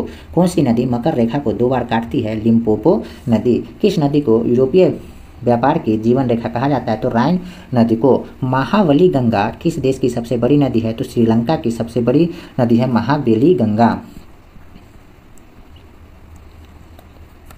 बांग्लादेश में किस नदी को पद्मा के नाम से जाना जाता है? तो गंगा को। किस नदी को तेल नदी के नाम से जाना जाता है? तो राइन नदी को। रूस की सर्वाधिक महत्वपूर्ण नदी है वोल्गा नदी। लाल नदी किस देश में बहती है? तो वियतनाम में बहती है। एशिया के विशाल नदी मेकांग बहती है मलेशिया में। सीन नदी कहाँ बहती है? तो फ्रांस में। मर्रे डार्लिंग नदी कहाँ बहती है? तो ऑस्ट्रेलिया में। नदी जो समुद्र में मिलने से पूर्व एक विस्तृत मरुस्थल से गुजरती है वो है कोलोरेडो। नील नदी कहाँ गिरती है? तो भूमध्य सागर में। जॉर्डन नदी कहाँ गिरती है? तो मृत सागर में। ह्वांगहो नदी किसमें गिरती है? तो पीला सागर में। कौन सी यूरोपीय नदी ब्लैक फॉरेस्ट से निकलकर काला सागर में गिरती है? तो डेन्यूब नदी। ओब नदी किसमें गिरती है? तो आर्कटिक महासागर में। किस नदी को चीन का शोक कहा जाता है? तो ह्वांगहो नदी को। कैस्पियन सागर में कौन सी नदी गिरती है? तो वोल्गा नदी है जो कैस्पियन सागर में गिरती है। सर और आमू नदी गिरती है अरल सागर में। लंबाई के घटते क्रम में विश्व का 3 सबसे लंबी नदियाँ। सबसे बड़ी है नील नदी, अमेजन नदी, मिसौरी और मिसिसिपी। एशिया की कौन सी नदी दक्षिण को प्रवाहित होती है? साल्वीन। विश्व की सबसे चौड़ी नदी है अमेजन। विश्व की सबसे लंबी नदी है नील नदी। किस देश में यूफ्रेटस में टिग्रिस नदी बहती है? तो राइन नदी। इराक में है जो टिग्रिस नदी बहती है। विश्व की अपवाह क्षेत्र की दृष्टि से सबसे बड़ी नदी है अमेजन। दक्षिण अमेरिका की सबसे बड़ी नदी है अमेजन। वोल्गा नदी कहाँ गिरती है? तो वोल्गा नदी है जो कैस्पियन सागर में गिरती है। हिमानी झील इटास्का किस देश का स्रोत है? तो मिसिसिपी का। अब देखते हैं जलप्रपात। विश्व का सबसे ऊंचा जलप्रपात कौन सा है? तो एंजिल है। विश्व का सबसे ऊंचा जलप्रपात किस देश में स्थित है? तो वेनेजुएला में स्थित है। एंजिल जलप्रपात किस नदी पर स्थित है? कोरेनी नदी पर। बयोम जलप्रपात किस नदी पर है? तो जायरे नदी पर स्थित है। स्टेनली जलप्रपात किस नदी पर स्थित है? कांगो नदी पर। नियाग्रा जलप्रपात किस नदी पर स्थित है? तो सेंट लॉरेंस नदी पर। विक्टोरिया जलप्रपात किस नदी पर स्थित है? जाम्बेजी नदी पर। नियाग्रा जलप्रपात किन 2 झीलों के मध्य स्थित है? तो ईरी और अंटोरियो नदी के मध्य स्थित है। नियाग्रा जलप्रपात है यूएसए में। नियाग्रा जलप्रपात किस सीमा पर स्थित है? तो यूएसए और कनाडा में। अब देखते हैं झील। विश्व की सबसे बड़ी झील है कैस्पियन सागर। विश्व की सबसे बड़ी मीठे पानी की झील है सुपीरियर झील। कौन सी विश्व की सर्वाधिक गहरी झील है? तो बैकाल झील। सर्वाधिक ऊंचाई पर स्थित नौकायन झील है टीटीकाका। विश्व का सबसे बड़ी खारे पानी की झील है कैस्पियन सागर। विश्व की सर्वाधिक ऊंचाई पर स्थित झील है टिग्री-काका। कौन सा देश युग्म अरल सागर के किनारे है? तो कजाकिस्तान और उज्बेकिस्तान। अमेरिका के झील प्रदेश में सम्मिलित 5 झीलों में कौन सी पूर्व संयुक्त राष्ट्र अमेरिका में स्थित है? तो मिशिगन। विक्टोरिया झील अवस्थित है पूर्वी अफ्रीका में। कौन सी एक झील तंजानिया और युगांडा के बीच अंतर्राष्ट्रीय सीमा बनाता है? तो विक्टोरिया झील। कैस्पियन सागर स्थित है रूस और ईरान के बीच। विक्टोरिया झील किन अफ्रीकी देशों के मध्य में स्थित है? तंजानिया और कीनिया और जायरे में। किस देश को 1000 झीलों की भूमि कहा जाता है? तो फिनलैंड को 1000 झीलों की भूमि कहा जाता है। अफ्रीका महाद्वीप में कौन सा झील भूमध्य रेखा पर स्थित है? नियासा। विश्व का सर्वाधिक खरे जल की झील बान झील किस देश में स्थित है? तो तुर्की में। वह सागर कौन सा है जो भूवृद्ध है? तो अरल सागर। अफ्रीका महाद्वीप की सबसे बड़ी झील है विक्टोरिया। झीलों का अध्ययन लिम्नोलॉजी कहलाता है। पृथ्वी का सबसे गहरा स्थल है मृत सागर। प्रसिद्ध अंगुलियोनुमा झील क्षेत्र कहाँ स्थित है? संयुक्त राष्ट्र अमेरिका में। क्षेत्रफल के आयतन के आधार पर विश्व का सबसे बड़ी झील है कैस्पियन सागर। भूगर्भिक हलचलों एवं धरातल के बर्जात बलों से उत्पन्न झील क्या कहलाती है? तो प्राकृतिक झील। संयुक्त राष्ट्र अमेरिका की बृहत झील का पूर्व से पश्चिम की ओर सही क्रम है ओंटारियो, ईरी, हुरॉन, मिशिगन और सुपीरियर। कौन सी विश्व की सर्वाधिक गहरी झील है? तो बैकाल झील है जो रूस में पड़ता है, जो विश्व की सबसे गहरी झील है। अब देखते हैं वायुमंडल। वायुमंडल की संरचना। वायुमंडल का सर्वाधिक अस्थायी तत्व है जलवाष्प। वायुमंडल में सर्वाधिक कौन सी गैस मिलती है? तो नाइट्रोजन। वायुमंडल में सर्वाधिक मात्रा में विद्यमान अक्रिय गैस कौन सी है? तो आर्गन। वायुमंडल मुख्यतः गर्म होता है पृथ्वी से विकिरण द्वारा। वायुमंडल की गैसों की बढ़ती मात्रा का क्रम है ओजोन, कार्बन डाइऑक्साइड, ऑक्सीजन और नाइट्रोजन। कौन सी गैस ग्रीन हाउस गैस प्रभाव के लिए उत्तरदायी है? तो CO2। सूर्य की तीव्र किरणों द्वारा झुलसने से वायुमंडल की कौन सी गैस हमारी रक्षा करती है? तो ओजोन। भूपृष्ठ से परावर्तित अवरक्त विकिरण के अवशोषण द्वारा वायुमंडल के तापमान में वृद्धि की प्रक्रिया को क्या कहते हैं? तो ग्रीन हाउस प्रभाव। वायुमंडल में नाइट्रोजन की प्रतिशतता कितनी होती है? तो 78%। पृथ्वी की धरातल से ऊपर की ओर वायुमंडल के विभिन्न स्तरों का सही अनुक्रम है क्षोभ मंडल, समताप मंडल, मध्यमंडल, आयन मंडल। किस मंडल को संवहन मंडल भी कहा जाता है? तो क्षोभ मंडल को। क्षोभ मंडल वायुमंडल का सबसे तप्त परत है क्योंकि यह पृथ्वी की पृष्ठ से तप्त हो जाता है। क्षोभ मंडल एवं सप्ताम मंडल के बीच स्थित संक्रमण क्षेत्र को कहा जाता है मध्य सीमा। पृथ्वी के वायुमंडल का सर्वाधिक घनत्व कहाँ पर होता है? तो क्षोभ मंडल में। वायुमंडल में दैनिक मौसम परिवर्तन किसके कारण होता है? तो क्षोभ मंडल में। मेघ गर्जन वायुमंडल के किस परत में होता है? क्षोभ मंडल में। वायुमंडल के किस परत से तापमान में बहुत अधिक उतार चढ़ाव नहीं होता है? तो समताप मंडल में। ओजोन परत पाई जाती है समताप मंडल में। बाहरी वायुमंडल में ओजोन की परत हमारी मदद करती है पराबैंगनी किरणों का अवशोषण करने में। समुद्र तल पर औसत वायुदाब कितना होता है? तो 1013.25 मिलीबार। वायुमंडल प्रायः सर्वाधिक होता है जब वायु होती है ठंडी और शुष्क। वायुदाब में अचानक आने वाली कमी किसका सूचक होता है? तो तूफानी मौसम का। समान वायुदाब पाया जाता है सागर तल पर। ग्लोब पर दाब कटिबंध की संख्या कितनी है? तो 7। विषुवतीय निम्न दाब पेटी का विस्तार विषुवत रेखा के दोनों ओर कितने अक्षांश तक मिलता है? तो 5 डिग्री। डोलड्रम पेटी का विस्तार समांतर पाया जाता है 5 डिग्री उत्तरी से 5 डिग्री दक्षिण में। डोलड्रम क्षेत्र का विशेषता होता है निम्न दाब और निम्न दाब एवं शांत पवन। शांत पेटी किस रेखा को दोनों ओर पाई जाती है? तो भूमध्य रेखा के। ओजोन परत पृथ्वी से करीब ऊंचाई पर है 20 किलोमीटर। जो जेट धाराएं प्रायः कहाँ पाई जाती है? तो क्षोभ सीमा में। वायुमंडल कई प्रकार की गैसों के मिश्रण से बना है। पृथ्वी के नजदीक वायुमंडल में मुख्यतः पाई जाती है नाइट्रोजन और ऑक्सीजन। प्रश्न है वायुमंडल में सबसे अधिक किस गैस का प्रतिशतता है? तो नाइट्रोजन का प्रतिशतता है लगभग 78%। ओजोन परत अवस्थित है तो ओजोन परत समताप मंडल में अवस्थित यानी स्थित है। रेडियो तरंग के विक्षेपण के लिए वायुमंडल के निम्नलिखित स्तरों में से कौन सा स्तर उत्तरदायी है? तो आयन मंडल यानी आइनोस्फीयर है जो उत्तरदायी है। संचार उपग्रह वायुमंडल के किस स्तर में अवस्थित किए जाते हैं? तो बहिर्मंडल में अवस्थित किए जाते हैं। अब देखते हैं पवन। व्यापारिक पवनें किन अक्षांशों से किन अक्षांशों के बीच बहती है? तो अश्व अक्षांशों से विषुवत रेखाओं की ओर। उच्च दाब क्षेत्र से भूमध्य सागर की ओर चलने वाली पवन होती है व्यापारिक पवन। पूरे वर्ष में एक ही दिशा में प्रवाहित होने वाले पवन क्या कहलाती है? सनातनी पवन। वे नियमित हवाएं जो गरजता चालीसा, प्रचंड 50 तथा चीस्ता 60 के उपनाम से जानी जाती है किस प्रकार की हवाएं है? तो पछुआ। दहाड़ता चालीसा क्या है? तो दक्षिणी गोलार्ध में 40 डिग्री अक्षांश के पास चलने वाली तेज हवाएं। भयंकर 50 चलते हैं 50 डिग्री दक्षिणी अक्षांश पर। चिस्ता 60 पवन प्रवाहित होती है 60 डिग्री दक्षिणी अक्षांश के निकट। मानसून शब्द का तात्पर्य है हवाओं के रुख का बदलना। मानसून होता है निम्न दाब क्षेत्र से निम्न दाब क्षेत्र की ओर चलती है। निम्न दाब क्षेत्र से निम्न दाब क्षेत्र की ओर चलती है। अल्पस पर्वत के उत्तरी भाग में बहने वाले उष्ण शुष्क स्थलीय हवाएं को क्या कहा जाता है? तो फॉन। रॉकी पर्वत के पूर्वी ढालों पर उतरने वाली हवा को संयुक्त राज्य अमेरिका और कनाडा में क्या कहते हैं? तो चिनूक। कौन सी वायु स्विट्जरलैंड में उत्तर अल्प्स के विमुख ढाल पर बहती हैं? तो फॉन। पछुआ हवाएं वे हवाएं हैं जो बहती है भूमध्य रेखा से 30 डिग्री से 60 डिग्री उत्तरी दक्षिण अक्षांश रेखाओं के मध्य। समुद्री समीर बहती है दिन के समय। वायुमंडलीय हवा पृथ्वी पर रखी जाती है पृथ्वी के घूर्णन द्वारा। व्यापारिक पवनों की परिघटना किस कारण से होती है? तो ऊष्मा का संवहन।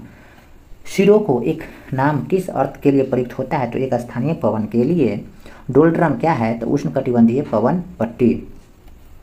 चक्रवात तथा प्रतिचक्रवात। देखते हैं चक्रवात और प्रतिचक्रवात। चक्रवात की उत्पत्ति किस प्रकार से होती है? तो दो विभिन्न तापमान वाली वायु राशियों से मिलने से। चक्रवात का शांत क्षेत्र क्या कहलाता है? तो चक्षु। चक्रवात की आंख एक विशेषता है उष्ण कटिबंधीय चक्रवातों की। फ्रंट वर्षा किस कारण से होती है? तो चक्रवातीय गतिविधि से। टी मापन, टी स्केल पर किसका मापन किया जाता है? तो चक्रवातों की शक्ति। प्रश्न देखते हैं। बिलीबिली है। बिलीबिली क्या है? तो उत्तरी पश्चिम ऑस्ट्रेलिया का उष्णकटिबंधीय चक्रवात को बिलीबिली कहा जाता है। बैरोमीटर में पारे के तल की अचानक गिरावट सूचक है तूफान का। टॉर्नेडो बहुत प्रबल उष्णकटिबंधीय चक्रवात है जो उठते हैं कैरेबियन सागर में। हरिकेन चलते हैं मिसिसिपी घाटी में। फिलीपींस, जापान तथा चीन सागर में जो उष्णकटिबंधीय चक्रवाती तूफान आते हैं उसे क्या कहा जाता है? तो टाइफून कहा जाता है। उष्णकटिबंधीय चक्रवातों को ऑस्ट्रेलिया में किस नाम से जाना जाता है? तो बिलीबिली नाम से जाना जाता है। टॉर्नेडो का मुख्य संबंध है उत्तरी अमेरिका से। प्रति चक्रवात की विशेषता है स्वच्छ आसमान। उच्च दाब वाले हवाएं जो केंद्र से बाहर की ओर चलते हैं क्या कहलाते हैं? प्रति चक्रवात। प्रति चक्रवात में वायुदाब कहाँ अधिक होता है? तो केंद्र पर। प्रति चक्रवात किन क्षेत्र में कम उत्पन्न होता है? तो भूमध्य रेखीय क्षेत्र में। प्रति चक्रवात की आकृति समानतः होती है गोलाकार। प्रति चक्रवात में वायु की दिशा होती है उत्तरी गोलार्ध में घड़ी की सुई के अनुकूल तथा दक्षिणी गोलार्ध में घड़ी की सुइयों के विपरीत। टोर्नेडो है एक अति निम्न दाब केंद्र। डोलड्रम क्या है? तो भूमध्य रेखा के आसपास अल्प दाब का क्षेत्र। अब देखते हैं मेघ। किस मेघ को मोती की माता कहा जाता है? तो पक्षाभ मेघ को मोती की माता कहा जाता है। कौन सा मेघ अत्यधिक वर्षा के लिए प्रख्यात है? तो वर्षा स्तरी। ऑक्टोटास मापने का प्रयोग किसके मापने के लिए किया जाता है? तो मेघाच्छादन की मात्रा को। नेफोमीटर किसका मापन किया जाता है? तो बादलों की दिशा एवं गति का। कौन सा मेघ वायुमंडल में सर्वाधिक ऊंचाई पर निर्मित होती है? तो पक्षाभ मेघ। रेगिस्तान में बादल बरसते नहीं हैं निम्न आर्द्रता के कारण। किस स्थान विशेष की वर्षा निर्भर करती है? पर्वतों की दिशा पर। भूमध्य रेखीय प्रदेश में किस प्रकार की वर्षा होती है? तो संवहनीय वर्षा। शीतोष्ण कटिबंधीय क्षेत्र में सामान्यतः किस प्रकार की वर्षा होती है? तो चक्रवातीय। पवन विमुख ढालों की अपेक्षा पवनाभिमुख ढालों पर विस्तृत अधिक होती है। यह किस वर्षा का विशेषता है? तो पर्वतकृत। संसार के अधिकांश वर्षा किस रूप में होता है? तो पर्वतीय वर्षा। किस क्षेत्र में साल भर वर्षा होती है? तो भूमध्य रेखीय क्षेत्र में। किस क्षेत्र में जाड़ों की ऋतु में भी वर्षा होती है? भूमध्य सागरीय क्षेत्र में। वृष्टि छाया प्रदेश किसे कहते हैं? तो पर्वतों के पवनाभिमुख ढाल को। समान वर्षा की मात्रा वाले स्थानों को मिलाने वाली रेखा क्या कहा जाता है? तो आइसोहाइट। किस प्रकार की वर्षा बिजली के चमक एवं बादलों की गरज के साथ होती है? तो संवहनीय वर्षा। विश्व का सर्वाधिक वर्षा स्थान है मानसिरव मेघालय में पड़ता है। विश्व का सर्वाधिक शुष्क स्थल कौन सा है? तो अटकामा मरुस्थल। कृत्रिम वर्षा में किसका प्रयोग किया जाता है? तो सिल्वर आयोडाइड का। रेगिस्तान में बादल अपेक्षित होकर क्या नहीं बरसते? तो कम आर्द्रता के कारण। सर्वाधिक ऊंचाई के बादल होते हैं पक्षाभ स्तरीय। किस प्रक्रिया में जलवाष्प गैस से तरल अवस्था में बदल जाते हैं? तो संघनन। मेघों का निर्माण किस प्रकार होता है? तो अस्थिर वायु द्वारा। पक्षाभ मेघों का रंग श्वेत और बनावट कैसी होती है? तो पक्षी के पतले पैरों जैसी। अब देखते हैं जलमंडल। महासागर एवं सागर। विश्व का सबसे बड़ा महासागर है प्रशांत महासागर। विश्व का सबसे छोटा महासागर है आर्कटिक महासागर। किस महासागर को छिपता हुआ महासागर कहते हैं? तो आर्कटिक महासागर को। किस महासागर के प्रमुख विशेषता प्रवाल भित्ति है? तो प्रशांत महासागर की। विश्व का 4 सबसे बड़ी महासागर में कौन सा शामिल नहीं है? तो अटलांटिक महासागर। विश्व का सबसे गहरी खाई मरियाना ट्रेंच किस महासागर में स्थित है? तो प्रशांत महासागर में। अग्निवलय रिंग ऑफ फायर की उपस्थिति किस महासागर में पाई जाती है? तो प्रशांत महासागर में। अटलांटिक महासागर का सबसे गहरा भाग है प्यूर्टो ट्रंच। विश्व का सर्वाधिक चौड़ा महाद्वीपीय मगन तट किस महासागर में स्थित है? तो आर्कटिक महासागर में। वर्तमान भूमध्य सागर को किस प्राचीन महासागर का अवशेष माना जाता है? तो Tethys Sagar. The great ocean trademark किस महासागर से होकर गुजरता है? तो उत्तरी अटलांटिक महासागर से। बरमुंडा त्रिभुज किस महासागर में स्थित है? तो उत्तरी अटलांटिक महासागर में। समुद्र पृथ्वी की सतह का लगभग घेरे हुए है 70%। कौन सा सागर महासागरीय मरुस्थल के रूप में अभिहित किया जाता है? तो सारगैसो सागर अवस्थित है उत्तरी अटलांटिक महासागर में। तस्मान सागर किसके मध्य अवस्थित है? तो ऑस्ट्रेलिया व न्यूजीलैंड के मध्य स्थित है। किस सागर को सीमाएं 3 महाद्वीपों को स्पर्श करती है? तो बेरिंग सागर की। कौन सा सागर स्थलबद्ध है? तो अरल सागर। किस महासागर का तट नहीं है? तो सारगैसो सागर का। तुर्की के उत्तर में है काला सागर। विश्व के क्षेत्रफल की दृष्टि से सबसे बड़ा सागर है दक्षिण चीन सागर। विश्व का सबसे बड़ी खाड़ी है मैक्सिको की खाड़ी। कौन सा समुद्री नहर उत्तर सागर और बाल्टिक सागर को जोड़ता है? तो कील नहर। विश्व में किस खाड़ी की तटरेखा सर्वाधिक लंबी है? तो हडसन की खाड़ी की। सारगैसो सागर प्रख्यात है समुद्री शैवाल के भरा स्थिर जल हेतु। सबसे लवणीय सागर है मृत सागर। जॉर्डन और इजराइल के मध्य कौन सा सागर है? तो मृत सागर। सेलिबीच सागर कहाँ स्थित है? तो आर्कटिक महासागर में। 90 ईस्ट रोज कहाँ पर स्थित है? तो हिंद महासागर में। आकस्मिक बाढ़ का संबंध किससे है? तो सुनामी से। जिस महासागर में सारगैसो संबंधित है वो है उत्तरी अटलांटिक। सारगैसो सागर उत्तरी अटलांटिक महासागर में स्थित एक क्षेत्र है। इस क्षेत्र में सारगैसम नाम की वनस्पति बहुलताएं पाई जाती है, जिसके कारण इसका नाम सारगैसो सागर पड़ा। सारगैसो समुद्र की विशेषता है विशिष्ट समुद्री वनस्पति। देखते हैं महासागरीय जलधाराएं। विश्व की सबसे तेज बहने वाली महासागरीय जलधारा है गल्फ स्ट्रीम जलधारा। कौन सी महासागरीय जलधारा यूरोप का गर्म कंबल के नाम से जाना जाता है? तो गल्फ स्ट्रीम जलधारा। किस जलधारा को क्रिसमस के बच्चे की धारा कहते हैं? तो अल नीनो की जलधारा को क्रिसमस के बच्चे की धारा कहते हैं।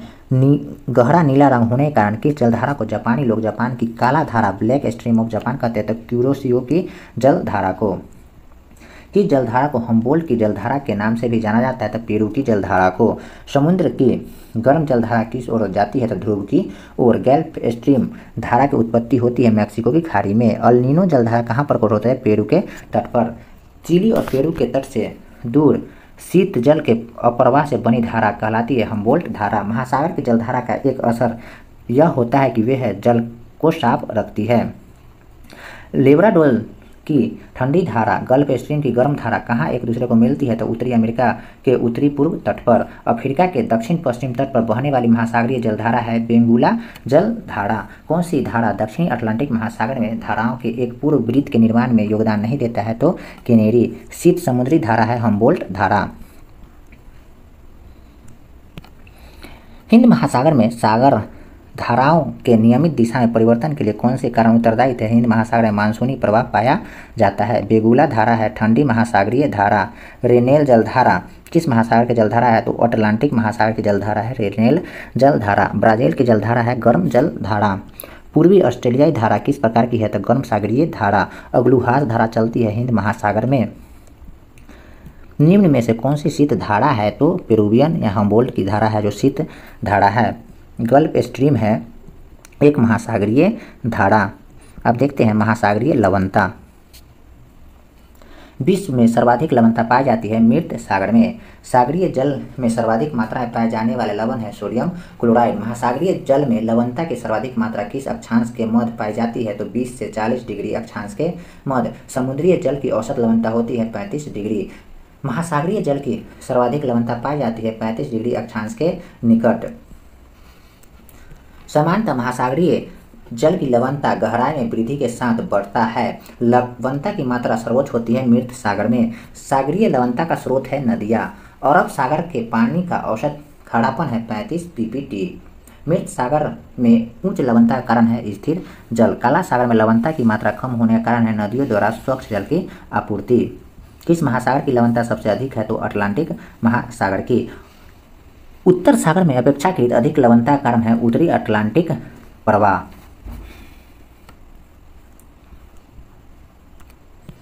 देखते हैं प्रश्न। लवणता की सर्वाधिक मात्रा किसमें पाई जाती है? तो लवणता की सबसे अधिक मात्रा है जो मृत सागर में पाई जाती है।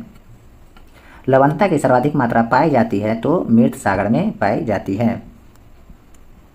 अब देखते हैं जल संधि। कौन सी जल संयोजी यूरोप को अफ्रीका से पृथक करता है? तो जिब्राल्टर। डोवर जल संधि जोड़ती है इंग्लिश चैनल को उत्तरी सागर से। कौन सी जल संधि अंतर्राष्ट्रीय तिथि रेखा के समांतर स्थित है? तो बेरिंग जल संधि। विश्व की सबसे चौड़ी जल संधि है डेविस जल संधि। बेरिंग जल संधि किन दो स्थल भागों को अलग करती है? तो एशिया और उत्तर अमेरिका को। हरमुज जल संधि किन दो देशों को अलग करती है? तो ईरान और ओमान को। ऑस्ट्रेलिया के पपुआ न्यू गिनी को कौन सी अलग करती है? तो टॉरस जल संधि। पाक जल संधि किन दो देशों को अलग करती है? तो भारत और श्रीलंका को। बेरिंग जल संधि अलग करता है अटलांटिक महासागर को प्रशांत महासागर से। मलक्का जल संधि किन दो सागरों को संयुक्त करता है? तो अंडमान सागर और दक्षिण चीन सागर को।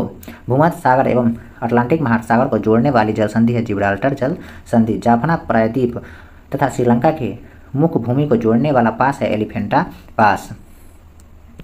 जिब्राल्टर जल संधि किन दो देशों को एक दूसरे से अलग करती है? तो स्पेन एवं मोरक्को। कौन सा जलाशय अंडमान और निकोबार द्वीप समूहों को अलग करता है? तो 10 डिग्री चैनल।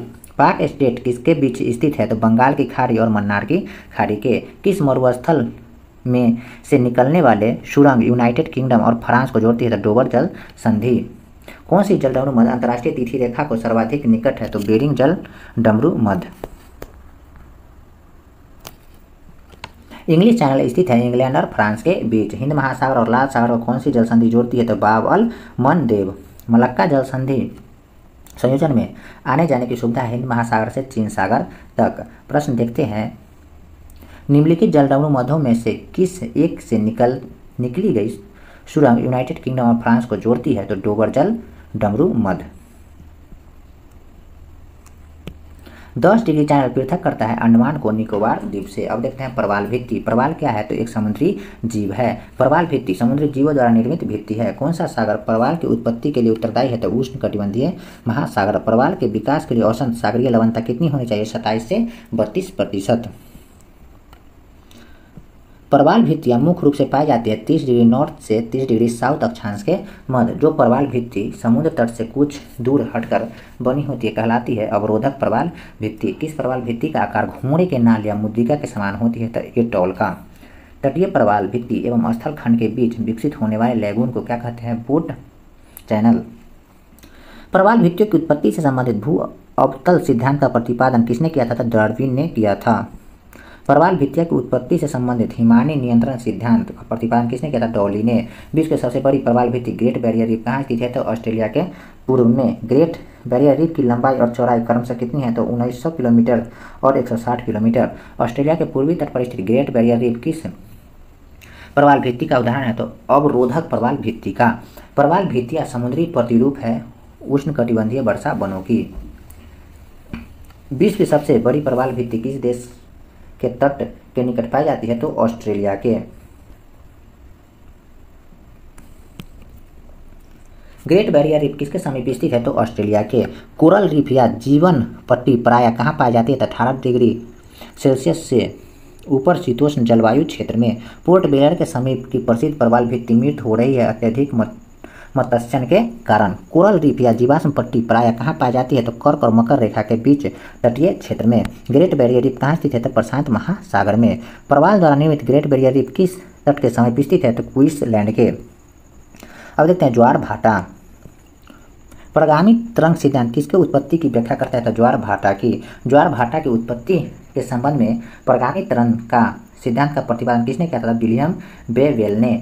किसके गुरुत्वाकर्षण के कारण ज्वार भाटा आता है? तो पृथ्वी तथा सूर्य के और चंद्रमा के। असाधारण रूप से उच्च एवं निम्न ज्वार जो अमावस्या या पूर्णिमा को, जबकि सूर्य चंद्रमा और पृथ्वी लगभग संरेखित हो आते हैं, उन्हें क्या कहते हैं? तो बृहत ज्वार। दैनिक ज्वार भाटा के मध्य समयांतराल होता है 24 घंटे 52 मिनट।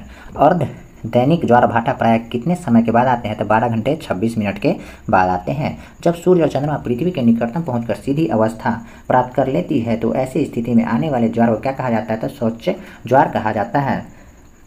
ज्वारों की उत्पत्ति के लिए उत्तरदायी कारण है पृथ्वी के अपकेंद्रीय बल, चंद्रमा एवं सूर्य का गुरुत्वाकर्षण बल। विश्व का सबसे ऊंचा ज्वार कहाँ आता है? तो फंडे की खाड़ी में आता है। ज्वार भाटा की उत्पत्ति में किसका प्रभाव अधिक होता है? तो चंद्रमा का। महासागर में ज्वार भाटा की उत्पत्ति के क्या कारण है? तो गुरुत्वाकर्षण, अभिकेंद्रीय बल, अपकेंद्रीय बल। अप्रत्यक्ष उच्च ज्वार उत्पन्न होने का कारण है पृथ्वी का अपकेंद्रीय बल। महासागर में ऊंची जल तरंगें कैसे उत्पन्न होती है? तो चंद्रमा से। अब देखते हैं ऊर्जा संसाधन। विश्व के कुल ऊर्जा उत्पादन में योगदान के आधार पर ऊर्जा संसाधन को सही अवरोही क्रम है पेट्रोलियम, कोयला, प्राकृतिक गैस, जल विद्युत। विश्व के कुल व्यापारिक ऊर्जा उत्पादन का सर्वाधिक भाग किस स्रोत से प्राप्त होता है? तो पेट्रोलियम से।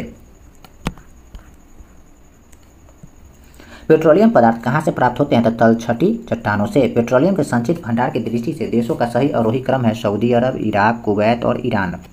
कौन सा देश एक वर्ष में सर्वाधिक मात्रा में कच्चे तेल का उत्पादन करता है? तो सऊदी अरब। कहाँ विश्व का सबसे बड़ा प्रमाणित तेल भंडार स्थित है? तो सऊदी अरब में। बाकू किस लिए प्रसिद्ध है? तो खनिज तेल के लिए। मध्य पूर्व के खनिज तेलों में अग्रणी उत्पादक है सऊदी अरब। ओपेक देश में खनिज तेल की सबसे अधिक उत्पादन करता है सऊदी अरब। गैर तेल निर्यातक देशों में खनिज तेल उत्पादन में अग्रणी देश है संयुक्त राज्य अमेरिका। विश्व में पेट्रोलियम का सबसे बड़ा आयातक है संयुक्त राज्य अमेरिका। खनिज तेल का प्रथम कुआं 1859 में किस देश में खोदा गया था? तो संयुक्त राज्य अमेरिका में। विश्व का सबसे बड़ा खनिज तेल उपभोक्ता देश है संयुक्त राज्य अमेरिका। किस देश में सर्वाधिक पेट्रोलियम का उत्पादन हुआ है? तो संयुक्त राज्य अमेरिका में। पेट्रोलियम, प्राकृतिक गैस और जल समानतः एक साथ पाए जाते हैं। ऊपर से नीचे की ओर इनका सही क्रम है प्राकृतिक गैस, पेट्रोलियम और जल। विश्व का सबसे बड़ा यूरेनियम उत्पादक देश है कनाडा। थोरियम का सबसे अधिक भंडार कहाँ पाया जाता है? तो भारत में। किसको स्ट्रेंगिस मिनरल्स कहा जाता है? तो खनिज तेल को। विश्व में पवन ऊर्जा का सबसे बड़ा उत्पादक देश है संयुक्त राष्ट्र अमेरिका। विश्व में पवन ऊर्जा उत्पादक में भारत का स्थान कैमा है? तो 5वां। पर्यावरण के अनुकूल होने के कारण किसे श्वेत कोयला के नाम से जाना जाता है? तो जल विद्युत को। विश्व में सभी नदियों में किसकी संभावित जल विद्युत क्षमता अधिकतम होती है? तो कांगो नदी, डायरे नदी की। विश्व में अधिकतम संभाव्य जल शक्ति वाले कतिपय नदी बेसिन है कांगो, कोलंबिया और यांगटीसी की। विद्युत उत्पादन के लिए भूतापीय ऊर्जा का प्रयोग सबसे पहले किस देश ने किया था? तो इटली ने। किस देश में जल विद्युत ऊर्जा का एकमात्र स्रोत है? तो स्विट्जरलैंड में। जल विद्युत उत्पादन देश सर्वाधिक उपयुक्त भौगोलिक दशाएं किस देश के उपलब्ध है? तो कांगो गणराज्य में। कोयला की सर्वोत्तम किस्म है एंथ्रासाइड। विश्व में पाए जाने वाले अधिकांश कोयला किस प्रकार की है? तो बिटुमिनस। सबसे निम्न कोटि का कोयला होता है पीट। कोयले की कौन सा किस्म भूरा कोयला के नाम से जाना जाता है? तो लिग्नाइट। लिग्नाइट को भूरा कोयला के नाम से जाना जाता है। सन 1883 में विश्व के किस देश में सर्वप्रथम जल विद्युत का स्थापना हुआ था? तो फ्रांस में। कोयले के किस प्रकार की चट्टानें पाई जाती है? अपसादी चट्टानें। विश्व का कोयला का सर्वाधिक संचित भंडार है संयुक्त राष्ट्र अमेरिका में। संयुक्त राष्ट्र अमेरिका का सर्वाधिक महत्वपूर्ण कोयला क्षेत्र है अल्पेशियन क्षेत्र। विश्व में कोयले का सबसे बड़ा उत्पादक देश है चीन। विश्व विख्यात डोनावास कोयला क्षेत्र किस देश में है? तो यूक्रेन में। कुजवास कोयला क्षेत्र किस देश में स्थित है? तो रूस में। विश्व का सबसे बड़ी कोयला की खान बांकी किस देश में है? तो जिम्बाब्वे में। जो ऊर्जा पृथ्वी की सतह से नीचे संचित ऊर्जा को काम में ला सकते उसको भूतापीय ऊर्जा कहते हैं। दक्षिणी पूर्वी एशिया का सबसे बड़ा खनिज तेल उत्पादक देश है इंडोनेशिया। प्रश्न है निम्न में से कौन सा विश्व का सबसे बड़ा प्रमाणित तेल भंडार स्थित है? तो ये वेनेजुएला में स्थित है। भारतीय खान ब्यूरो द्वारा प्रकाशित इंडियन मिनरल ईयर बुक 2014 के अनुसार कच्चे तेल के सबसे बड़े प्रमाणित भंडार वेनेजुएला में है। प्रश्न है निम्नलिखित देशों में कौन सा एक यूरेनियम का प्रमुख उत्पादक देश है? तो कनाडा है जो यूरेनियम का प्रमुख उत्पादक देश है। यूरेनियम के सर्वाधिक भंडार है ऑस्ट्रेलिया में। विश्व में यूरेनियम के बृहद भंडार पाए जाते हैं ऑस्ट्रेलिया में। रूर बेसिन कोयला उत्पादन क्षेत्र किस देश में है? तो जर्मनी में स्थित है। बाकू की प्रसिद्ध क्यों है? तो बाकू है जो पेट्रोलियम के लिए प्रसिद्ध है। अब देखते हैं प्रमुख उद्योग। आइसोडोपेन शब्द का प्रयोग किया जाता है औद्योगिक स्थिरीकरण में। औद्योगिक में स्थिरीकरण हेतु आइसोडोपेन शब्द का उपयोग सर्वप्रथम किसने किया था? वेबर ने। उद्योग में स्थिरीकरण का प्रतिरूप किसके प्रतिपादन किया था? वेबर ने। संयुक्त राष्ट्र अमेरिका का सबसे बड़ा लौह इस्पात उत्पादक क्षेत्र है पिट्सबर्ग। विश्व के 1/3 से अधिक कच्चे इस्पात का उत्पादन करता है चीन। किस देश ने सर्वप्रथम कागज बनाने प्रारंभ किया था? चीन ने। कौन सा क्षेत्र कागज उत्पादक देश है? तो कनाडा। विश्व में अखबारी कागज का सबसे बड़े उत्पादक देश कौन सा है? तो कनाडा। वर्तमान समय में जूट उत्पादन की दृष्टि से विश्व में प्रथम स्थान पर किस देश का आता है? तो भारत। वर्तमान समय में जूट उत्पादन का केंद्रीकरण देखने को मिलता है भारत और बांग्लादेश में। विश्व के पहला जूट मिल कहाँ स्थापित किया गया था? स्कॉटलैंड के डुंडी में। विश्व में सर्वाधिक अधिक लुगदी का उत्पादन कहाँ होता है? तो कनाडा में। वर्तमान समय में सूती वस्त्र के उत्पादन में विश्व के प्रथम स्थान किस देश का है? तो चीन का। किस नगर को चीन का मैनचेस्टर कहा जाता है? तो शंघाई को। भारत का सबसे बड़ा एवं संगठित उद्योग कहाँ माना जाता है? सूती वस्त्र उद्योग। किस देश को सूती वस्त्र उद्योग पूर्ण रूप से आयातित कपास पर निर्भर है? तो जापान का। जापान का मैनचेस्टर कहा जाता है ओसाका को। विश्व में रेशमी वस्त्र का सबसे बड़ा उत्पादक देश है चीन। जहाज निर्माण की दृष्टि से कौन सा देश विश्व में प्रथम स्थान पर आता है? तो जापान। वायुयान निर्माण में अग्रणीय देश है संयुक्त राष्ट्र अमेरिका। ऑटोमोबाइल उद्योग की दृष्टि से किस देश का विश्व में अग्रणीय स्थान है? तो जापान का। ढाका प्राचीन काल में किस लिए प्रसिद्ध था? तो मलमल के लिए।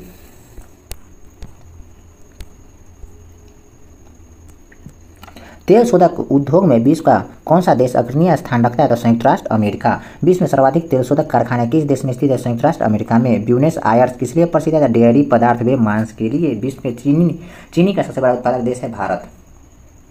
जापान विश्व में अग्रणी औद्योगिक देशों में से एक है क्योंकि उसके पास उच्च तकनीक क्षमता है। किस देश में बाजार आधारित लौह एवं इस्पात के कारखाने पाए जाते हैं? तो जापान में। अब देखते हैं खनिज। एशिया का सबसे बड़ा लौह इस्पात उत्पादक देश है जापान। कौन सा देश बड़ी मात्रा में लौह अयस्क का आयात करता है? जापान। विश्व में बॉक्साइट का सर्वाधिक संचित भंडार कहाँ पाए जाते हैं? तो ऑस्ट्रेलिया में। यूक्रेन स्थित निकोपाल किस खनिज के उत्खनन के लिए प्रसिद्ध है? तो मैग्नीज के लिए। अफ्रीका महाद्वीप में सबसे बड़ा तांबा उत्पादक देश है जाम्बिया। संसार में तांबा का अग्रणी उत्पादक है अमेरिका। कौन सा देश तांबे का मुख्य निर्यातक है? तो जाम्बिया। विश्व का सर्वाधिक स्वर्ण उत्पादक देश कौन है? तो दक्षिण अफ्रीका। ऑस्ट्रेलिया में स्थित कालगुरली किसके लिए विख्यात है? तो स्वर्ण उत्पादन के लिए। जोहान्सबर्ग किस लिए विख्यात है? तो सोने के खान के लिए। संयुक्त राष्ट्र अमेरिका की सबसे बड़ी स्वर्ण उत्खनन खान होम स्टे किस राज्य में स्थित है? द डोक्वेटा में। विश्व के विशालतम स्वर्ण क्षेत्र दक्षिण अफ्रीका की कौन सी पर्वत श्रेणियां में अवस्थित है? तो बीट वाटर शरण में।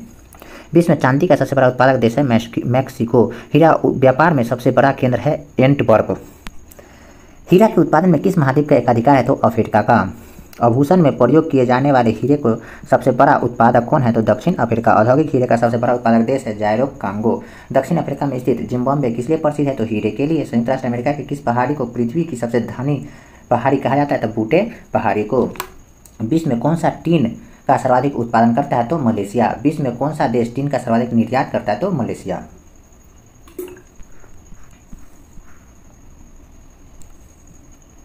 विश्व का सबसे बड़ा कोबाल्ट उत्पादक देश है जायरो। निकेल का सबसे अधिक उत्पादक कहाँ होता है? तो कनाडा में। विश्व में निकेल का सबसे बड़ा निर्यातक देश है कनाडा। कनाडा का कौन सा क्षेत्र निकेल उत्पादन के लिए विश्व प्रसिद्ध है? तो डो सडबरी क्षेत्र।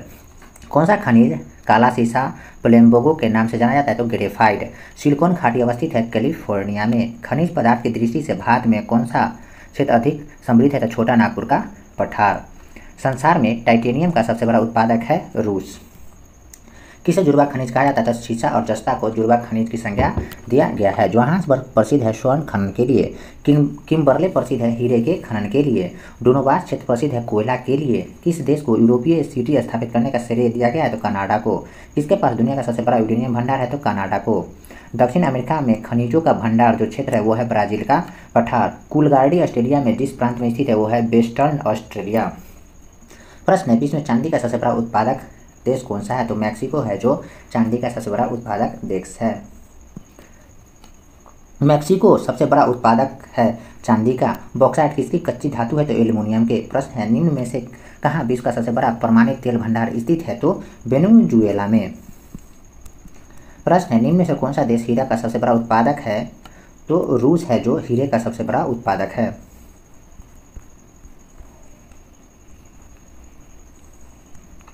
अब देखते हैं कृषि एवं पशुपालन। कृषि किस प्रकार की मानवीय आर्थिक क्रिया है? तो प्राथमिक। सर्वप्रथम कृषि प्रदेश का विश्व वर्गीकरण किसने प्रस्तुत किया था? डी व्हिटलसी ने प्रस्तुत किया था। विश्व के कृषि प्रदेशों का सर्वाधिक मान्य सीमांकन है डी व्हिटलसी को। विश्व के संपूर्ण धरातलीय क्षेत्र का कितना प्रतिशत भाग कृषि योग्य है? तो 41%। वान थ्यूनेन ने अपने कृषि अवस्थिति सिद्धांत किस वर्ष दिया था? तो 1826 में। वान थ्यूनेन ने अपने कृषि अवस्थिति सिद्धांत में केंद्र के चारों ओर कितनी पृथ्वी की संख्या बताई थी? तो 6। वान थ्यूनेन का कृषि अवस्थिति सिद्धांत किस पर आधारित है? तुलनात्मक लाभ पर। विश्व का सबसे बड़ा गेहूं उत्पादक देश है चीन। विश्व में गेहूं का सबसे बड़ा निर्यातक देश है अर्जेंटीना। गेहूं की कृषि के लिए आदर्श तापमान होनी चाहिए 15 डिग्री से 20 डिग्री। वसंतकालीन गेहूं की खेती कहाँ की जाती है? तो रूस और कनाडा में। संसार में सिंचाई का सर्वाधिक उपयोग किस फसल की कृषि में होता है? तो गेहूं की। कौन सा देश विश्व में चावल का सबसे अधिक उत्पादन करता है? तो चीन। विश्व में चावल के अंतर्गत सर्वाधिक क्षेत्र किस देश में है? तो भारत में। किसे मक्का का जन्म स्थल माना जाता है? तो मध्य एशिया को। किस देश में गन्ने की प्रति हेक्टेयर उपज विश्व में सर्वाधिक है? तो क्यूबा की। मक्का उत्पादन देशों का आरोही क्रम है यूएसए, चीन, ब्राजील और मैक्सिको। विश्व में मक्के की पेटी किस देश में पाई जाती है? तो यूएसए में पाई जाती है। विश्व में चुकंदर के दो सबसे बड़ा उत्पादक है टर्की और यूक्रेन। विश्व में सोयाबीन के सर्वाधिक महत्वपूर्ण उत्पादक देश है संयुक्त राष्ट्र अमेरिका, ब्राजील, अर्जेंटीना एवं चीन। विश्व में नारियल का सबसे अधिक उत्पादक देश है इंडोनेशिया। विश्व का सबसे बड़ा चाय उत्पादक देश है चीन। संयुक्त राष्ट्र खाद्य एवं कृषि संगठन FAO के अद्यतन आंकड़ों पर आधारित वर्ष 2010 के लिए चाय के पौधे उगाने के डैपाग विधि विकसित हुई है फिलीपींस में। विश्व प्रसिद्ध उलंग किस्म की चाय किस देश में पैदा की जाती है? तो ताइवान में। कहवा के उत्पादन के आधार पर देशों के सही अवरोही क्रम है Brazil, Colombia, Indonesia, Ivory Coast. Mocha कहवा जहां उगाई जाती है वो है यमन। विश्व के कहवा के दो अग्रगण्य उत्पादक है ब्राजील और कोलंबिया। विश्व के कहवा मंडी के नाम से जाना जाता है साओ पाओ। प्रश्न देखते हैं, निम्न में से कौन सा एक देश गेहूं तथा चावल दोनों का संसार का सबसे बड़ा उत्पादक देश है? तो चीन। विश्व का लगभग 1/3 प्राकृतिक रबर उत्पादन होता है थाईलैंड में।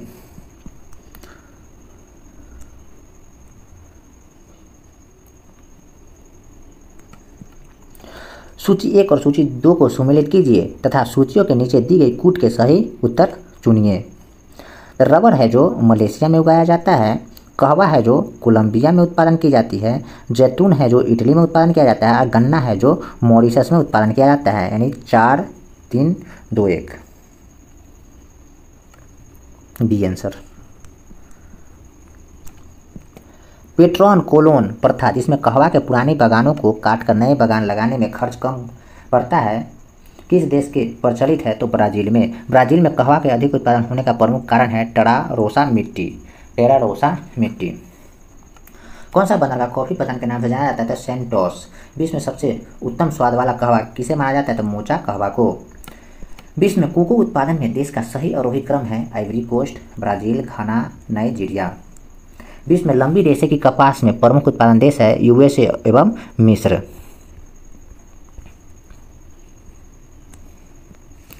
विश्व में कपास का उत्पादन करने वाले प्रमुख देशों का उत्पाद के आधार पर सही आरोही क्रम है चीन, संयुक्त राष्ट्र अमेरिका, CIA एवं भारत।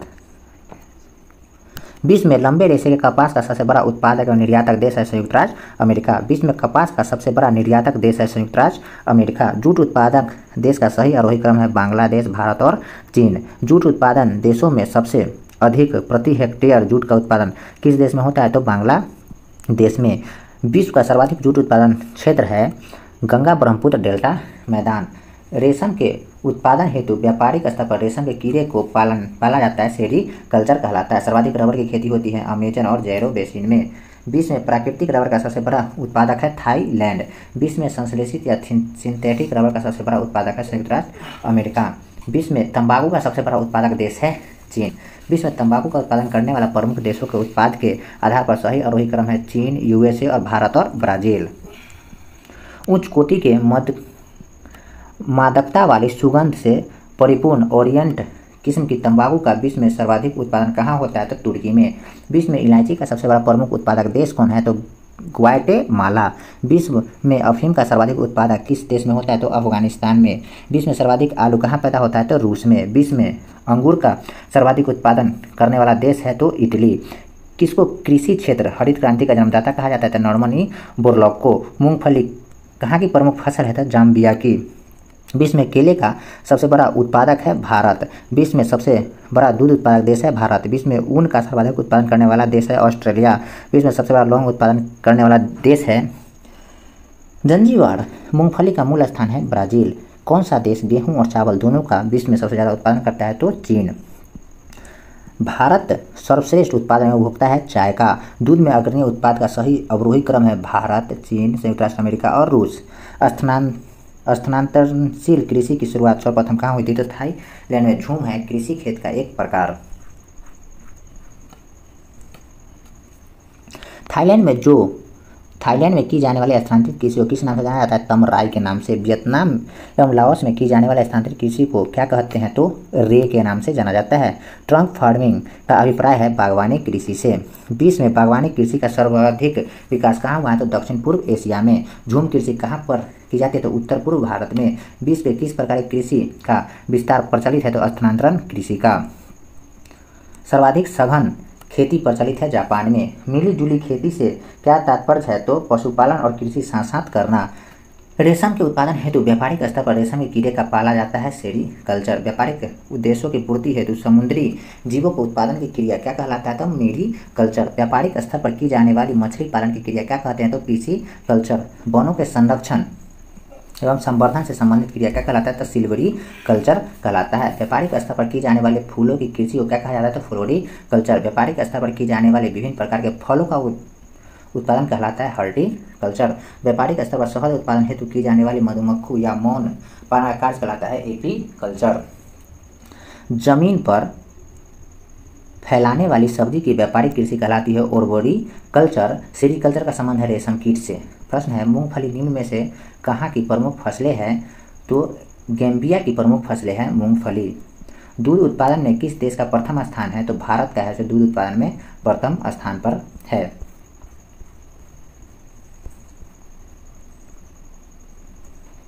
अब देखते हैं मत्स्यन। मत्स्य किस प्रकार का आर्थिक क्रिया है? तो प्राथमिक। व्यापारिक रूप से मत्स्य पालन का व्यवसाय क्या कहलाता है? तो पिसीकल्चर। नीली क्रांति किससे संबंधित है? मत्स्य पालन से। मछलियों का सबसे अधिक केंद्रीकरण छिछले तटीय जल में पाया जाता है क्योंकि इन भाग में सहयोग करता है अत्यधिक प्लैंकटन। मत्स्य उद्योग की दृष्टि से कौन सा देश महत्वपूर्ण है? तो नॉर्वे।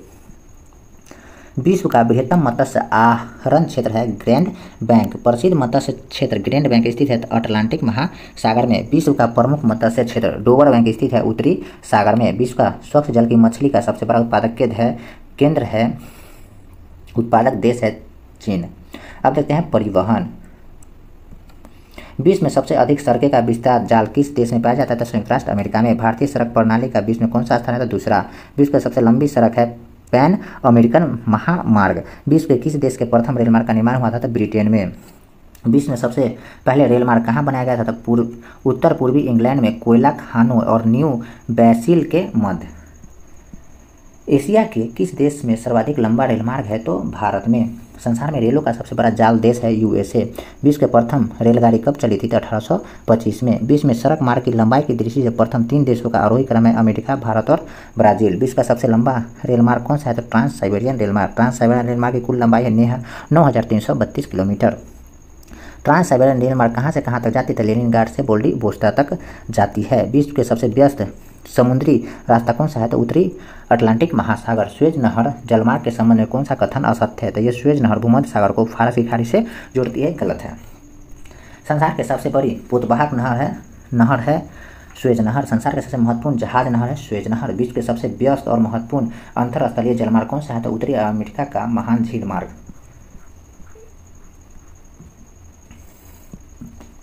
वर्तमान भारत में पनामा नहर पर किन देश का नियंत्रण है? तो पनामा का। प्राचीनतम अंतर्राष्ट्रीय एयरलाइन है HKLM।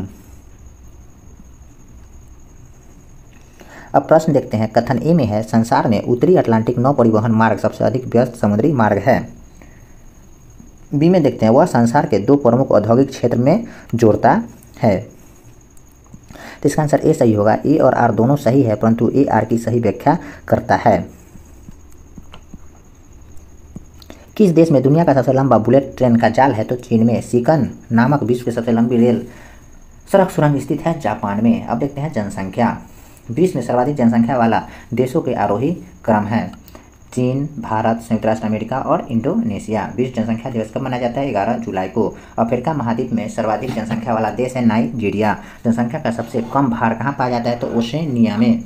जनसंख्या का सर्वाधिक भार कहाँ पाया जाता है? एशिया में। विश्व के किस महाद्वीप में आदिम जातियों की सर्वाधिक जनसंख्या पाई जाती है? तो अफ्रीका में। एशिया महाद्वीप में विश्व की कितनी प्रतिशत जनसंख्या का निवास है? तो 55%। सर्वाधिक प्रवासी जनसंख्या पाई जाती है संयुक्त राष्ट्र अमेरिका तथा कनाडा में। संयुक्त राष्ट्र संघ के अनुसार विश्व में जनसंख्या 6 अरब कब हुई? तो 12 अक्टूबर 1999 को। विश्व के किस देश में मुसलमानों की संख्या सर्वाधिक है? तो इंडोनेशिया में मुसलमानों की संख्या सर्वाधिक है। जनसंख्या के अध्ययन कहलाता है जननांकिकी या डेमोग्राफी। कुल जनसंख्या को उपलब्ध कृषि योग्य भूमि के क्षेत्रफल में विभाजन करने पर मिलता है कृषि घनत्व। किस देश के लगभग 97% जनसंख्या उसके लगभग 3% भूभाग पर निवास करती है? तो ऑस्ट्रेलिया। सर्वाधिक जनसंख्या घनत्व वाला द्वीप है जावा। किस दक्षिण एशियाई देश में सबसे अधिक जनसंख्या घनत्व है? तो भारत में। सर्वाधिक जनसंख्या घनत्व वाला महाद्वीप है एशिया। न्यूनतम जनसंख्या घनत्व वाला महाद्वीप है ऑस्ट्रेलिया। माल्थस के अनुसार जनसंख्या कितने वर्षों में दुगुना हो जाती है? तो 25 वर्षों में। किस देश में जनसंख्या वृद्धि दर सर्वाधिक है? तो बांग्लादेश में। किस प्रजाति के सदस्यों की संख्या सर्वाधिक है? मंगलोआइड। मानव जातियों की वर्गीकरण के लिए किस कसौटी का प्रयोग नहीं किया जाता है? तो कान का। सर्वाधिक जनसंख्या घनत्व वाला देश है सिंगापुर। अनुकूलित जनसंख्या के सिद्धांत का प्रतिपादन किसने किया था? तो डाल्टन ने। जननांगी संक्रमण सिद्धांत को प्रतिपादन किया था नोटेस्टिन ने। थॉमसन तथा नोस्टिन ने जननांगी संक्रमण की कितनी अवस्थाएं के होने का सुझाव दिया था? तो 3। जननांगी संक्रमण की कौन सी अवस्था जनसंख्या में विस्फोट वृद्धि की स्थिति पैदा करती है? तो द्वितीय। भारत एवं चीन वर्तमान में जननांगी संक्रमण की किस अवस्था से गुजर रहे हैं? तो तृतीय। वह विद्वान ने प्राकृतिक नियमों के आधार पर जनसंख्या सिद्धांत का प्रतिपादन किया था माल्थस ने। एशिया में मातृ मृत्यु दर उच्चतम है बांग्लादेश में। विश्व में प्रथम बार व्यवस्थित जनगणना का श्रेय किस देश को जाता है? तो स्वीडन को। मानव विकास सूचकांक जारी किया जाता है यूएनडीपी द्वारा। जनसंख्या के घटते हुए क्रम में चीन भारत के बाद कौन सा 2 देश है? संयुक्त राष्ट्र अमेरिका और इंडोनेशिया। दक्षिण एशियाई देशों में से किस देश का अधिकतम जनसंख्या घनत्व है? तो भारत में। सर्वाधिक नगरीकृत महाद्वीप है यूरोप। कौन सा देश दक्षिण एशिया का सर्वाधिक नगरीकृत देश है? पाकिस्तान। एक अनुमान के अनुसार विश्व में 70% आबादी जिस वर्ष तक नगरों में सिमट जाएगी वह है 2050। प्रश्न है निम्नलिखित युग में से कौन सा एक युग सुमेलित नहीं है? तो फुलानी है जो पश्चिमी अफ्रीका में पाया जाता है, ये सही है। मसाई है जो पूर्वी अफ्रीका में पाया जाता है, ये सही है। नुबा है जो सूडान में पाया जाता है, ये सही है। लेकिन बंतु है जो सहारा में नहीं पाया जाता है। ऋतु प्रवाह शब्द किसके लिए उपयोग होता है? तो मानव व उसके पशुओं का मौसमी स्थानांतरण घाटी से पूर्व की ओर व पश्चिम की घाटी की ओर। विश्व के सबसे अधिक जनसंख्या वाला 10 देशों में एशिया में है 6। किस प्रजाति की सदस्यों की संख्या सर्वाधिक है? काकेशियाइड। जनसंख्या वृद्धि का सर्वाधिक प्रतिशत जिस महाद्वीप के देशों में देखा गया है वह है एशिया। 60 देशों से बसने वाला घना देश है बांग्लादेश। किस देश ने सरकारी तौर पर परिवार नियोजन कार्यक्रम को सर्वप्रथम अपनाया था? तो भारत देश है जो परिवार नियोजन को सर्वप्रथम अपनाया था। कौन पश्चिम एशिया का सर्वाधिक नगरीकृत देश है? तो कुवैत। अब देखते हैं जनजाति। एमू जनजाति कहाँ पाई जाती है? तो जापान में पाई जाती है। माओरी जनजाति का निवास क्षेत्र कहाँ है? तो न्यूजीलैंड। समोंग जनजाति का निवास क्षेत्र है मलेशिया। न्यूजीलैंड में मूल निवासियों को किस नाम से जाना जाता है? तो माओरी। अफ्रीडीस जनजाति का निवास स्थान है तो पाकिस्तान। एस्किमो लोगों का ग्रीष्मकालीन निवास गृह क्या कहलाता है? तो ट्यूपिक। एस्किमो निवास करते हैं कनाडा में। शिकार के लिए हार्पून का प्रयोग कौन सी जनजाति करती है? तो एस्किमो जनजाति करती है। एस्किमो लोग का मुख्य व्यवसाय है अखेट या मत्स्यन। बुशमैन का संबंध है कालाहारी मरुस्थल से। किस जनजाति के लोग सर्वभक्षी का श्रेणी में आते हैं? तो बुशमैन। खिरमिज एक घुमक्कड़ी जनजाति है मध्य एशिया की। किस जनजाति का संबंध भूमध्य रेखीय प्रदेश से नहीं है? तो खिरगिज की। मध्य एशिया के स्टेपी क्षेत्र में खिरगिज कालमुख तथा कज्जाक लोग द्वारा बनाए गए पशुओं के खालों के अस्थायी तंबू को क्या कहा जाता है? तो यूर्त। कौन सी जनजाति वृक्षों पर निवास करती है? सकाई। किस प्रदेश में पिग्मी निवासी पाए जाते हैं? तो विषुवतीय वन क्षेत्र में।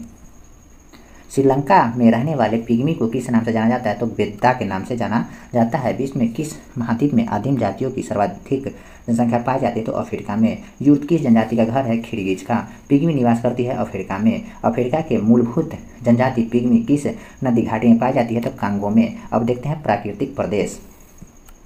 प्राकृतिक प्रदेशों को प्रभावित करने वाला सबसे महत्वपूर्ण कारण है जलवायु।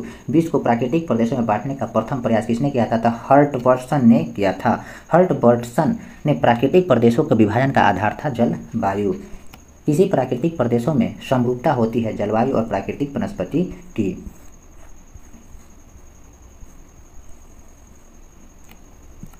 सामान्यतः विश्व में कितने प्राकृतिक प्रदेश में विभाजन किया गया है? तो 12। किस प्राकृतिक प्रदेश को अलसाय का प्रदेश कहा जाता है? तो विषुवतीय देश को। विषुवतीय प्रदेश को अन्य किस नाम से जाना जाता है? तो छिन्न कारक प्रदेश के नाम से जाना जाता है। कौन सा प्राकृतिक प्रदेश सिनकोना के उत्पादन की दृष्टि से महत्वपूर्ण स्थान रखता है? तो विषुवतीय प्रदेश। किस प्रदेश में पूरे साल वर्षा होती है? तो विषुवतीय प्रदेश में। रबर किस प्राकृतिक प्रदेश में उपज है? तो विषुवतीय प्रदेश में। किस प्राकृतिक देश में गर्म पेटी के रूप में जाना जाता है? तो विषुवतीय प्रदेश को। किस प्राकृतिक प्रदेश में वनस्पति को सर्वाधिक विविधता देखने को मिलता है? तो विषुवतीय प्रदेश में। सागवान तथा सखुआ किस प्राकृतिक प्रदेश में पाई जाती है? तो मानसून प्रदेश में पाई जाती है। कौन सा प्राकृतिक प्रदेश विकसित प्रदेश के नाम से जाना जाता है? तो भूमध्य सागरीय। कौन सा प्राकृतिक प्रदेश फल के उत्पादन के लिए प्रसिद्ध है? तो भूमध्य सागरीय। आभ्यंतरिक प्रकार का मौसम पाया जाता है कैलिफोर्निया में। भूमध्य सागरीय क्षेत्र किसके खेती के में विशेषता रखते हैं? तो नींबू कुल की फल की। किस प्राकृतिक प्रदेश में विश्व का चिड़ियाघर के नाम से जाना जाता है? तो सवाना प्रदेश को। किस प्राकृतिक प्रदेश को प्रयास का प्रदेश या परिश्रम का प्रदेश रीजन ऑफ इफेक्ट कहा जाता है? तो पश्चिमी यूरोपीय देश को। कौन सा एक विश्व का ब्रेड बास्केट रोटी का डलिया कहलाता है? तो शीतोष्ण घास प्रदेश। मूल घाटी स्थित है कैलिफोर्निया में। अब देखते हैं घास के मैदान। प्रमुख देशों के घास के मैदान को निम्नलिखित प्रकार से पुकारा जाता है। कनाडा के घास के मैदान को पेरी कहते हैं। ऑस्ट्रेलिया में घास के मैदान डाउन्स है। अर्जेंटीना में घास के मैदान पंपास। दक्षिण अफ्रीका के घास के मैदान बेल्ड। उत्तरी अमेरिका के घास के मैदान स्टेपी। अफ्रीका के घास के मैदान को सवाना कहते हैं। श्रीलंका के घास के मैदान को पटाना कहते हैं। वेनेजुएला के घास के मैदान को लानोज कहते हैं। विश्व का सबसे बड़ा मरुस्थल किस प्राकृतिक प्रदेश में स्थित है? तो उष्ण मरुस्थलीय प्रदेशों में। किस प्राकृतिक प्रदेश में गर्मी की ऋतु में सूर्य कभी अस्त नहीं होता है? तो टुंडा प्रदेश में। किस प्राकृतिक प्रदेश को शीत मरुस्थल कोल्ड डेजर्ट कहा जाता है? तो टुंडा प्रदेश को। मानचित्र पर अंकित रेखाएं समुद्र के अंदर समान गहराई वाले स्थानों को मिलाने वाली रेखाएं कहलाती है आइसोबात। सूर्य ताप के समान अवधि वाले स्थानों को मिलाने वाली रेखा कहलाती है आइसोहेल। समान हिमपात वाले स्थानों को मिलाने वाली रेखा कहलाती है आइसोनिफ। मानचित्र बनाई गई वे रेखाएं जो समुद्र के बराबर ऊंचाई वाले स्थानों को मिलाती है कहलाती है कंटूर रेखाएं। समान वर्षा होने वाले क्षेत्र को जोड़ने वाली रेखा कहलाते हैं आइसोहाइट। समान जनसंख्या घनत्व वाले स्थानों को मिलाने वाली रेखा कहलाते हैं आइसोपाइनिक। महासागरीय और सागरीय भागों में लवणता की समान मात्रा वाले स्थानों को मिलाने वाली रेखा निम्न में से किस नाम से जानी जाती है? तो आइसोहेलाइन के नाम से जानी जाती है। समान मेघछादन को मिलाने वाली रेखा क्या कहलाती है? आइसोनेफ। समान चुंबकीय झुकाव वाले स्थानों को मिलाने वाली रेखा क्या कहलाती है? आइसोगोनल। एक ही तापमान वाले स्थानों को जोड़ने वाली कार्बनिक रेखा कहलाती है आइसोबात। आइसोबार मानचित्र पर उन स्थानों को दर्शाने के लिए खींची गई रेखा है जहां एक जैसे वायुमंडलीय दाब है। आइसोहेल रेखाएं द्वारा एक प्रदर्शित किया जाता है समान धूप। एक ही समान में कंपन करने वाले स्थानों को जोड़ने वाली रेखाएं की श्रृंखला कहलाती है आइसोसीलिम लाइन्स। एक समान समय पर तूफान आने वाले स्थानों को मिलाने वाली रेखा कहलाती है आइसोब्रांट। महासागरों और सागरों को लवणता के मानचित्र पर प्रदर्शित करने वाली रेखाएं कहलाती है आइसोहेलाइन। आइसोबात रेखाएं प्रदर्शित करता है समुद्र तल के समान गहराई वाले क्षेत्र। मानचित्र में वे रेखाएं जहां दाब सम हो कहलाती है समदाब रेखा। अब देखते हैं प्रमुख भौगोलिक यंत्र। सापेक्ष आर्द्रता के माप हेतु किस उपकरण का प्रयोग किया जाता है? तो हाइग्रोमीटर का।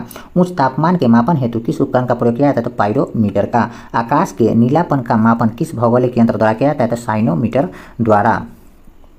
विकिरण की तीव्रता के मापन हेतु किस उपकरण का प्रयोग किया जाता है? एक्टिवोमीटर का। पवन की गति किस यंत्र द्वारा मापी जाती है? तो सिस्मोग्राफ के द्वारा। भूकंपीय तरंग का मापन किस यंत्र द्वारा किया जाता है? तो सिस्मोग्राफ के द्वारा। कैलोरीमीटर से क्या मापा जाता है? तो ऊष्मा की मात्रा। मानचित्र पर दूरियों के समान मापने के लिए किस यंत्र का प्रयोग किया जाता है? तो आइपीसोमीटर का। बादलों की दिशा एवं गति के मापने वाला यंत्र कहलाता है नेफोस्कोप।